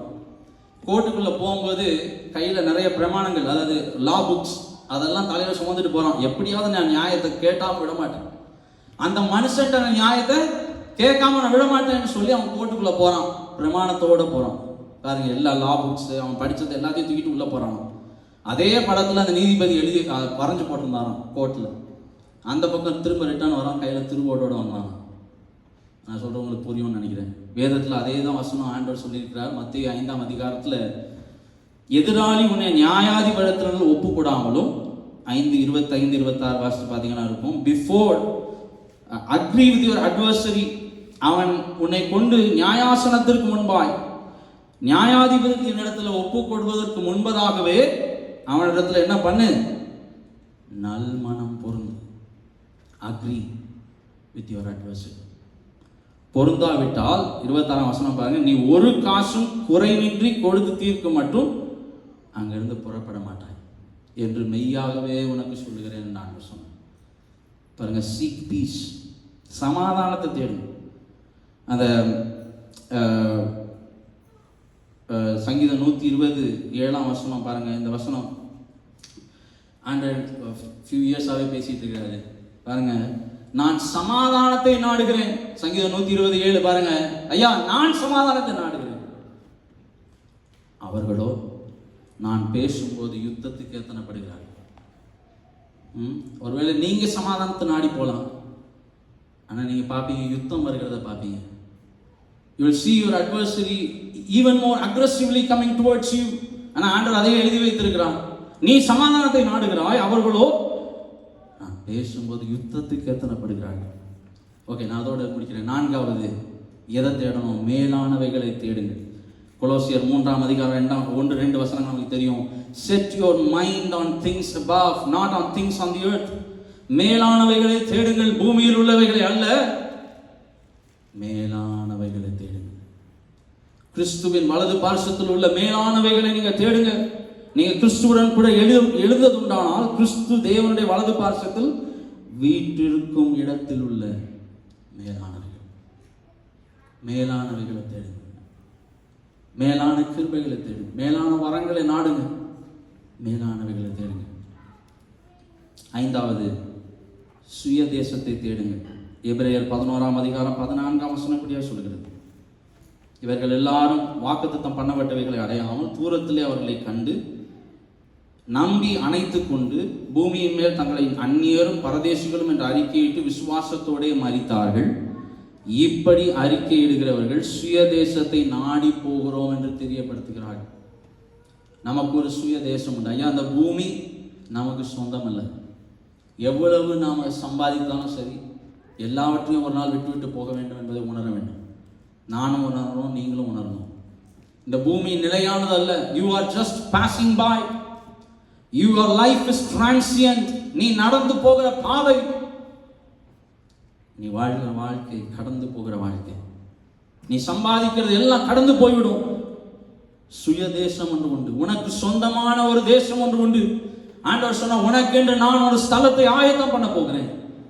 ஆயத்தம் பண்ணின பின்பு நான் இருக்கிற இடத்துல நீயும் இருக்கும்படி நான் வந்து உன்னை சேர்த்துக் கொள்வேன் என்று சொன்னார். பாருங்க, சுய தேசத்தை தேடுங்க, வரப்போகிறதையே தேடுங்க. அதே எபிரேயர்ல 13ஆம் அதிகாரம் 14ஆம் வசனம் நமக்கு தெரியும். வரப்போகிறதையே தேடுங்கள். ஹல்லேலூயா. நமக்கென்று ஒரு பரம எருசலேம் வரப்போகிறது. வெளிப்படுத்தின விசேஷம் 21ஆம் அதிகாரத்தில் நம்ம வாசிக்கிறோம். பரம எருசலேம் நமக்காய் வரப்போகிறது. ஆண்டவர் நம்மிடத்துல ஒரு கேள்வி, நான் இன்றைக்கு நம்ம முன்பாய் ஆண்டவர் ஒரு கேள்வியை வைக்கிறார். நீங்கள் என்ன தேடுகிறீர்கள்? என்ன தேடுகிறீர்கள்? இந்த உலக நம்மிடத்தில் இருக்கிற பொக்கிஷமாகிய கிறிஸ்துவை விட்டுவிட்டு, அன்றைக்கு அலி ஹஃபட் தன்னிடத்துல இருந்த பொக்கிஷத்தை எல்லாம் விட்டு விட்டான். உலகம் எங்கும் சுற்றி திரிந்தான். வாழ்க்கை ஏமாற்றமாய் முடிந்தது. வாழ்க்கை ஏமாற்றமாய் முடிந்தது. பார்சிலோனாவிலே கடலுக்கு அடியில் போய் மாண்டு போனான். பாருங்க, நமக்குள்ளே கிறிஸ்து அவர் பொக்கிஷமாய் அவருடைய வல்லமையை வைத்திருக்கிறார். அப்படியே எளிமையாக இருக்கலாமா? எல்லோரும் எளிமையாக இருக்கலாம். ஆண்டவர் 2 கேள்வியை நமக்கு முன்பாக வைத்திருக்கிறார். அவருடைய ஊழியத்தினுடைய துவக்கத்தில் ஆண்டவர் சொன்னார், நீ என்ன தேடுகிறாய்? What are you seeking and whom are you seeking? நீ எதை தேடுகிறாய்? யாரை தேடுகிறாய்? உங்களுடைய இருதயம் இன்றைக்கு மாலை வேளையில் எதை தேடுகிறது? கொஞ்சம் ஆராய்ந்து பாருங்க. நிதானிக்கக்கூடிய ஒரு வார்த்தை. யாரை தேடுகிறேன்? எதை தேடுகிறேன்? What is giving you satisfaction in your life? Is it the presence of God? தேவனுடைய பிரசன்னம் உங்களுக்கு அந்த திருப்தியை தருதா? அல்லது தேவ பிரசன்னத்தில் அட்லீஸ்ட் போய் உட்கார்றீங்களா? பாருங்க, அந்த 2 சீஷர்களும் ஆண்டவரிடத்துல கேட்கும்போது, ஆண்டவரே நீர் எங்கே தங்கி இருக்கிறீர்? அதுக்கு அர்த்தம் என்ன தெரியுமா? நான் உங்களோடு தங்க விரும்புகிறேன்ப்பா. நீ எங்கே தங்கி இருக்கிறீர்? உடைய பிரசன்னம் எங்கே? அதை நாடுறீங்களா? தினமும் அதிகாலையில் அல்லது உங்களுக்கு டைம் கிடைக்கும் போது தேவ பிரசன்னத்தில் தனிமையில போய் உட்கார்ந்து, ஆண்டவரே நான் உண்மை நாடி உங்களுடைய முகத்தை பார்க்கும்படி வந்திருக்கிறேன் சொல்றீங்களா? உங்க பிரசன்னத்தை நாடி வந்திருக்கிறேன். அப்படி சொல்லுகிற மனுஷனை பார்த்து தான் ஆண்டவர் சொல்றாரு, come and see. Come and see. வந்து பார். இன்றைக்கு உங்களை சேலஞ்ச் பண்றாரு ஆண்டவர். சிலர் வாழ்க்கையில் ஆண்டவர் தெளிவாய் பேசுகிறார். என் பிரசன்னத்துக்குள்ளே வந்து பார். உன் வாழ்க்கையை எப்படி மாற்றுகிறேன் என்பதை நீ வந்து பார். Come and see what I can do in your life. உன் வாழ்க்கையில நான் என்ன செய்ய முடியும் என்பதை நீ வந்து பார். உன் வாழ்க்கையை எத்தனை பேருக்கு ஆசீர்வாதமாய் நான் மாற்றுகிறேன் என்பதை வந்து பார். வந்து பார். பாருங்க, உலகத்தில் அநேக காரியங்களை நீ தேடலாம். என்ன சாப்பிடலாம் தேடலாம், என்ன உடுக்கலாம் என்று கேட்டு தேடலாம். மனுஷரை போல ஞானத்தை தேடி அலையலாம், உலக ஞானத்தை தேடி கிரேக்கரை போல அலையலாம். ஆனா எல்லாம் ஒரு நாள் சைவரில் வந்து முடியும். இன்றைக்கே அனுக்கிரக காலம். ஆண்டவரை நான் உம்முடைய முகத்தை தேடுவேன் சொல்றீங்களா? ஆண்டவர் பார்த்து கண்களை மூடி ஆண்டவர் பார்த்து சொல்லுங்க, நான் உண்மை மாத்திரம் தேடுவேன்ப்பா. உலகத்தை அல்ல, உலகம் கொடுக்கிற சிற்றின்பங்களை அல்ல, உலகம் கொடுக்கிற மேன்மைகளை அல்ல, உலகம் கொடுக்கிற ஞானத்தை அல்ல, நான் உண்மை தேடுவேன். தேவனே நான் உண்மை தேடுவேன் சொல்லுங்க. வாயத்திலிருந்து சொல்லுங்க, நான் உண்மை தேடுவேன்ப்பா. உண்மை தேடுவேன். அதிகாலையில் நான் உண்மை தேடுவேன். உன்னுடைய பிரசன்னத்தை நான் நாடுவேன், தேடுவேன். சிங்க குட்டிகள் தாழ்ச்சி அடைந்து பட்டினி ஆயிருக்கும். உண்மை தேடுகிறவங்களுக்கு ஒரு நன்மையும் குறைவுபடாது என்று சொல்லி நான் உண்மை தேடுவேன். ஆண்டவரே தேடுவேன்ப்பா. உன்னுடைய ஞான நீதியை தேடுவேன், உன்னுடைய ராஜ்யத்தை தேடுவேன். முதலாவது தேவனுடைய ராஜ்யத்தையும் அவருடைய நீதியையும் தேடுங்கள் என்று சொன்னீர். நான் உடைய நீதியை தேடுவேன்ப்பா, உடைய ராஜ்யத்தை தேடுவேன். என் வாழ்க்கையில் உடைய ராஜ்யம் வரும்படிக்கான் நான் தினமும் தேடுவேன். பாருங்க, தேவனுடைய ராஜ்யத்தை உடைய நீதியை தேடுகிறவர்களாய் நாம் இருக்கிறோமா? மனுஷரால் வருகிற மகிமையை தேடுகிறோமா? மனுஷரால் வருகிற அப்ரூவலை தேடுறோமா? மனுஷரால் வருகிற பெருமையை தேடுறோமா? அல்லது தேவனால் வருகிற மகிமையை தேடுகிறோமா? அவர் நம்ம பார்த்து சொன்னோம், வெல் டன் மை சர்வன்ட், உண்மை முத்தமுள்ள ஊழியக்காரனே, நீ உன் கடமையை செய்தார் என் ஆண்டவர் சொன்ன. யாருடைய மகிமையை தேடுகிறோம்? உலக ஞானத்தை அல்ல, தேவனுடைய ஞானத்தை. ஆண்டவரை தேடுகிறதுல இந்த நாளில் ஒரு முடிவு எடுக்கலாமா? ஒரு தீர்மானம் எடுங்க இருதயத்தில். என்ன நடந்தாலும் நான் உண்மை தேடுவேன்ப்பா, உங்கள் பிரச்சனத்தை தேடுவேன். பாருங்க, தேவனுடைய ஞானத்தை, தேவனுடைய ராஜ்யத்தை தேடணும். மூன்றாவது, தேவன் சமாதானத்தை தேடுகிறவர்களா?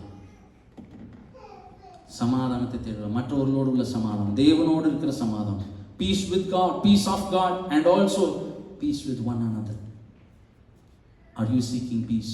நீ சமாதானத்தை தேடுறீங்க. ஆண்டவர் சொல்ல, pursue it. It may not work the first time, but pursue it. Pursue peace. மேலானவைகளை தேடுங்க. அப்படியே கண்களை மூடி நாம் ஜெபிக்கலாம். உம்மை நாடி தேடும் மனிதர் உம்மில மகிழ்ந்து களி கூறட்டும்.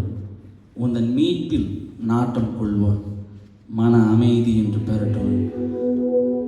உம்மை நாடி தேடும் மனிதர் உம்மில் மகிழ்ந்து களி கூறட்டும்.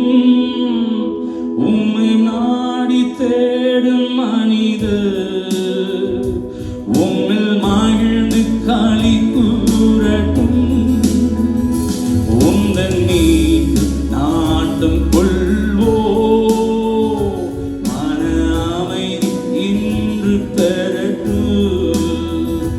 உந்தன் மீது நாட்டம் கொள்வோ,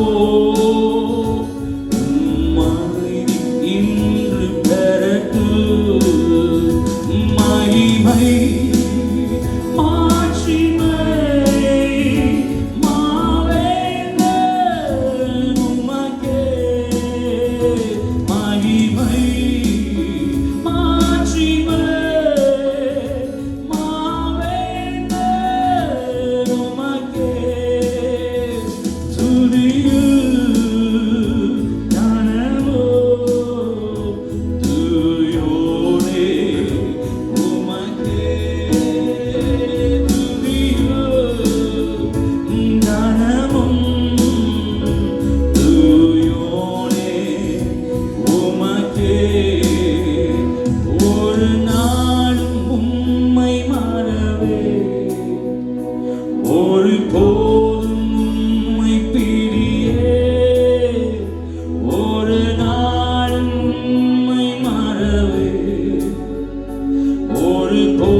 அவருடைய சமாதானத்தை நாடுகிற ஜனங்களாய், மேலான விஷயங்களை நாடுகிற ஜனங்களாய். நம்ம எல்லாருக்கும் ஒரு வேலை உண்டு, நம்ம எல்லாருக்கும் ஒரு வேலை உண்டு. ஆனால் அவற்றின் மூலமாய், நம்முடைய இன்பங்களின் மூலமாய், துன்பங்களின் மூலமாய், சகலத்தின் மூலமாகவும் நாம் யாரை தேடுகிறோம்? அந்த ஒரு தேடலின் கேள்வி நம்முடைய இருதயத்தில் எப்பவுமே இருக்கணும். கர்த்தர் பாருங்க, என்று சங்கீதம் 34 ஆரம்பத்தில் நான் சொன்னேன், என் பிள்ளைகளே என்னிடத்துல வாருங்கள், கர்த்தரை தேடுகிறதை நான் உங்களுக்கு போதிப்பேன் என்று ஆண்டவர் சொன்னார். Joel multiple times he referred to the word சிங்க குட்டிகள் தாழ்ச்சி அடைந்து பட்டினி கிடக்கும். அது ஜஸ்ட் ஒரு வேர்ட்ஸ் முன்னாடி தான். பாருங்க 34ஆம் சங்கீதத்துல தாவீது அபிமெலேக்குக்கு முன்பாய் வேஷம் மாறி அவமானப்பட்டு அவன் பயந்து ஓடுகிற நாட்களிலே அவன் சொல்லுகிறான், என் பிள்ளைகளே என்னிடத்துல வாருங்கள், கர்த்தருக்கு பயப்படுதலை உங்களுக்கு நான் போதிப்பேன். ஆமென். இந்த நாள்ல நம்முடைய பிள்ளைகள், நான் குறிப்பா அந்த பள்ளிக்கு செல்ல போகிற அந்த நாட்களில அவர்களுக்காய் ஜெபித்து அவர்களை ஆசீர்வதித்து இந்த நாள்ல நாம் அனுப்புகிறோம். அது நீதிமொழிகள்ல ஒரு அருமையான வசனம் உண்டு, கர்த்தருக்கு பயப்படுகிறவனுக்கு திட நம்பிக்கை உண்டு, அவனுடைய பிள்ளைகளுக்கும் அடைக்கலம் கிடைக்கும். ஆமென். இந்த நாள்ல எல்லாரும் கண்களை மூடி ஆராதனை நிறைவு செய்யும்படிக்காய் ஜெபிப்போம். கிருபையுள்ள நல்ல ஆண்டவரே, இந்த நாள்ல இந்த ஆராதனையில உடைய ஆராதனையும் உடைய வசனத்தையும் நீர் அனுப்பி நீர் எங்களை மகிழ்ந்திருக்க செய்த உடைய கிருபைக்காய் ஸ்தோத்திரம் ஆண்டவரே. தகப்பனே, வசனத்தை கேட்கிறவர்களாய் மாத்திரமல்லாமல் அதன்படி செய்கிறவர்களாய், அதன்படி நடக்கிறவர்களாய் எங்கள் ஒவ்வொருவரை நீர் மாற்றும்படிக்காய் உம்முடைய கரத்துல நாங்கள் ஒப்பு கொடுத்து ஜெபிக்கிறோம்.